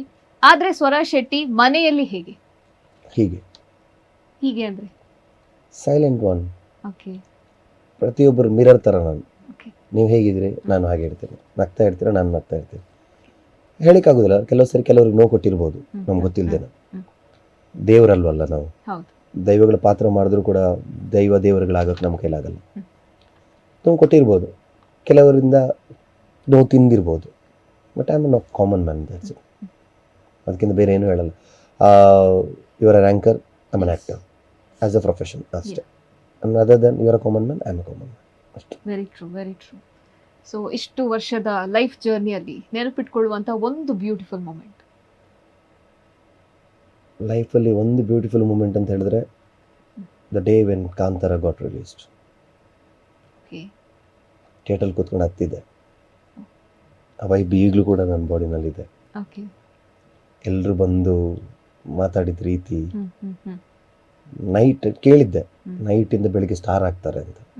And I was the dream come true moment. ಅದು ಯಾಕೆಂತ ಹೇಳಿದ್ರೆ ಅಷ್ಟು ಹೆದರ್ಕೊಂಡು ಜನಗಳನ್ನ ಕರೆದಿದ್ದೆ ನಾನು ಅದು ಥಿಯೇಟರ್ಗೆ. ಕರಿಬೋದಾ ಬೇಡವಾ ಇಷ್ಟು ಚಿಕ್ಕ ರೋಲ್ ಮಾಡಿದ್ದೀನಿ, ಡೈಲಿ ಹೋಗ್ತಾ ಬರ್ತಾ ಇದ್ದೆ.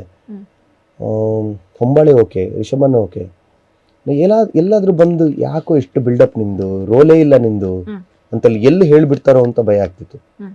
ಇಂಟರ್ವಲ್ ಬ್ಲಾಕಲ್ಲಿ ಹೊರಗಡೆ ಹೋಗೋಕ್ಕೂ ಭಯ, ಏನು ಹೇಳ್ತಾರೆ ಅಂತ ಗೊತ್ತಿಲ್ಲ. ಹೊರಗಡೆ ಹೋಗಿ ನಿಂತಾಗ ಒಬ್ಬರ ಹತ್ರ ಕೇಳಿದೆ, ಹೀಗೆ ಚೆನ್ನಾಗಿದೆ ಕಡೆ, ಚೆನ್ನಾಗಿ ಮಾಡಿದ್ಯಾ, ಚೆನ್ನಾಗಿದೆ ಸಿನಿಮಾ. ಓಕೆ, ನನಗೊಂದು ಧೈರ್ಯ ಇತ್ತು. ಇಂಟರ್ವಲ್ ಬ್ಲಾಕ್ ಆದ್ಮೇಲೆ ನಾನು ತುಂಬ ಇದ್ದೀನಿ ಅಂತ. ಆಮೇಲೆ ನನ್ನ ಕೊಲ್ಲೋ ಸೀನ್ ಇದೆ, ಅದು ಇದೆಲ್ಲ ಇಂಟರ್ವಲ್ ಬ್ಲಾಕ್ ತುಂಬ ಇದೆ. ಬಟ್ ಮ್ಯಾಜಿಕ್ ನನ್ನ ಹಿಂದೆ ಗುಳಿಗ ನಿಂತಿದ್ದ. ಬಟ್ ನಾನು ತುಂಬ ಬೇಡೋದು ನನ್ನ ಕುಪ್ಪಟ್ಟು ಪಂಜುರ್ಲಿನ ಗುಳಿಗ. ನಾನು ಬೇಡ್ತೀನಿ, 2 ದೈವಗಳು ನಾನು ತುಂಬ ಇದು. ಬಟ್ ನನಗೆ ಗೊತ್ತಿಲ್ಲದೆ ಆ ದೈವ ನನ್ನನ್ನು ಬೇರೆ ಎಲ್ಲೋ ಕರ್ಕೊಂಡು ಹೋಗಿತ್ತು. ಇದಿದೆಯಲ್ಲ, something special. It's a magical moment. Okay, so ಇದು ನಾವು ರಂಗಭೂಮಿ ಕಲಾವಿದರಿಗೆ ಕೇಳುವಂತಹ ಪ್ರಶ್ನೆ. ಸೊ ಮುಂದಿನ ಯುವ ಪೀಳಿಗೆ ಈಗ ರಂಗಭೂಮಿಯತ್ತ ಮತ್ತೆ ತಿರುಗಿ ನೋಡ್ತಾ ಇದೆ. ರಂಗಭೂಮಿ ಕಲಾವಿದರಾಗಿ ನಾನು ಏನು ಚಲನಚಿತ್ರ ಆಗಿರ್ಬೋದು ಅಥವಾ ಉನ್ನತ ಮಟ್ಟಕ್ಕೆ ಹೋಗಬೇಕು ಅಂತ ಬರ್ತಾ ಇರುವಂತಹ ಸಣ್ಣ ಕಲಾವಿದರಿಗೆ ಏನು ಹೇಳಲಿಕ್ಕೆ ಇಷ್ಟಪಡ್ತೀರಾ? ಒಂದು ಕಿವಿ ಮಾತು. ಕಿವಿ ಮಾತು ಒಂದೇ ಇರೋದು, ನಮ್ಮ ಹತ್ರ ಏನು ಟ್ಯಾಲೆಂಟ್ ಇದೆ ನಮ್ಗೆ ಗೊತ್ತಿರುತ್ತೆ. ಯಾರಾದರೂ ಒಳ್ಳೆ ಡೈರೆಕ್ಟ್ ಸಿಕ್ಕಿದ್ರೆ ಅವ್ರೇನು ಹೇಳ್ತಾರೆ ಅದನ್ನು ಕೇಳಿಕೊಂಡು you just go on. Stage fear ಏನಾದರೂ ಇದ್ದರೆ ಬಿಟ್ಬಿಡಿ. ಸ್ಟೇಜಿಂದ ಏನೂ ಆಗಲ್ಲ ಅಂತ ಅಂದ್ಕೊಂಡಿದ್ರೆ ಅದು ತಪ್ಪು. ಕೆಲವರಿಗೆಲ್ಲ ನಾಟಕ ಚಾನ್ಸ್ ಸಿಕ್ಕಿದ್ರು ಕೂಡ ಮಾಡಲ್ಲ, ದೊಡ್ಡ ರೀತಿಯಲ್ಲಿ ಮಾಡಬೇಕು ಅಂತ ಅಂದ್ಕೊಂಡಿದ್ದಾರೆ.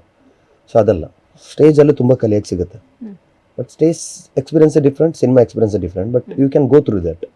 ಎಷ್ಟೋ ಜನ ಸ್ಟೇಜ್ ಹತ್ತಿ, ನಾನು ಸ್ಟೇಜ್ ಹತ್ತಿ ಸಿನಿಮಾ ಮಾಡಿದವನಿದ್ದೀನಿ, ಆ ಥರ ಯು ಕ್ಯಾನ್ ಗೋ. ಮಂಗಳೂರಲ್ಲಿ ಇರೋರಿಗೆಲ್ರಿಗೂ ತುಂಬ ಆಫರ್ಗಳಿದೆ. ಅಂದರೆ ಸ್ಟೇಜಲ್ಲಿ ಮಾಡಿರೋರಿಗೆ ತುಂಬ ಆಫರ್ಗಳಿರೋದು ಸಿನಿಮಾದಲ್ಲಿ.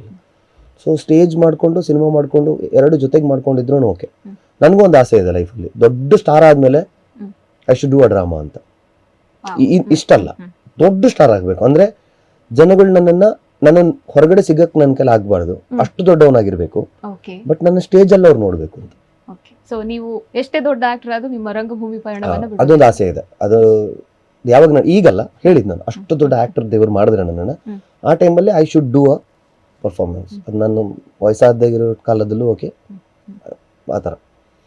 ಮತ್ತೆ ಕಿವಿ ಮತ್ತೆ ಏನು ಹೇಳಬೇಕು ಅಂತ ಹೇಳಿದ್ರೆ, ಯಾರ ಕಾಳನ್ನು ಎಳೆಯಕ್ಕೆ ಹೋಗ್ಬೇಡಿ ಅಷ್ಟೇ.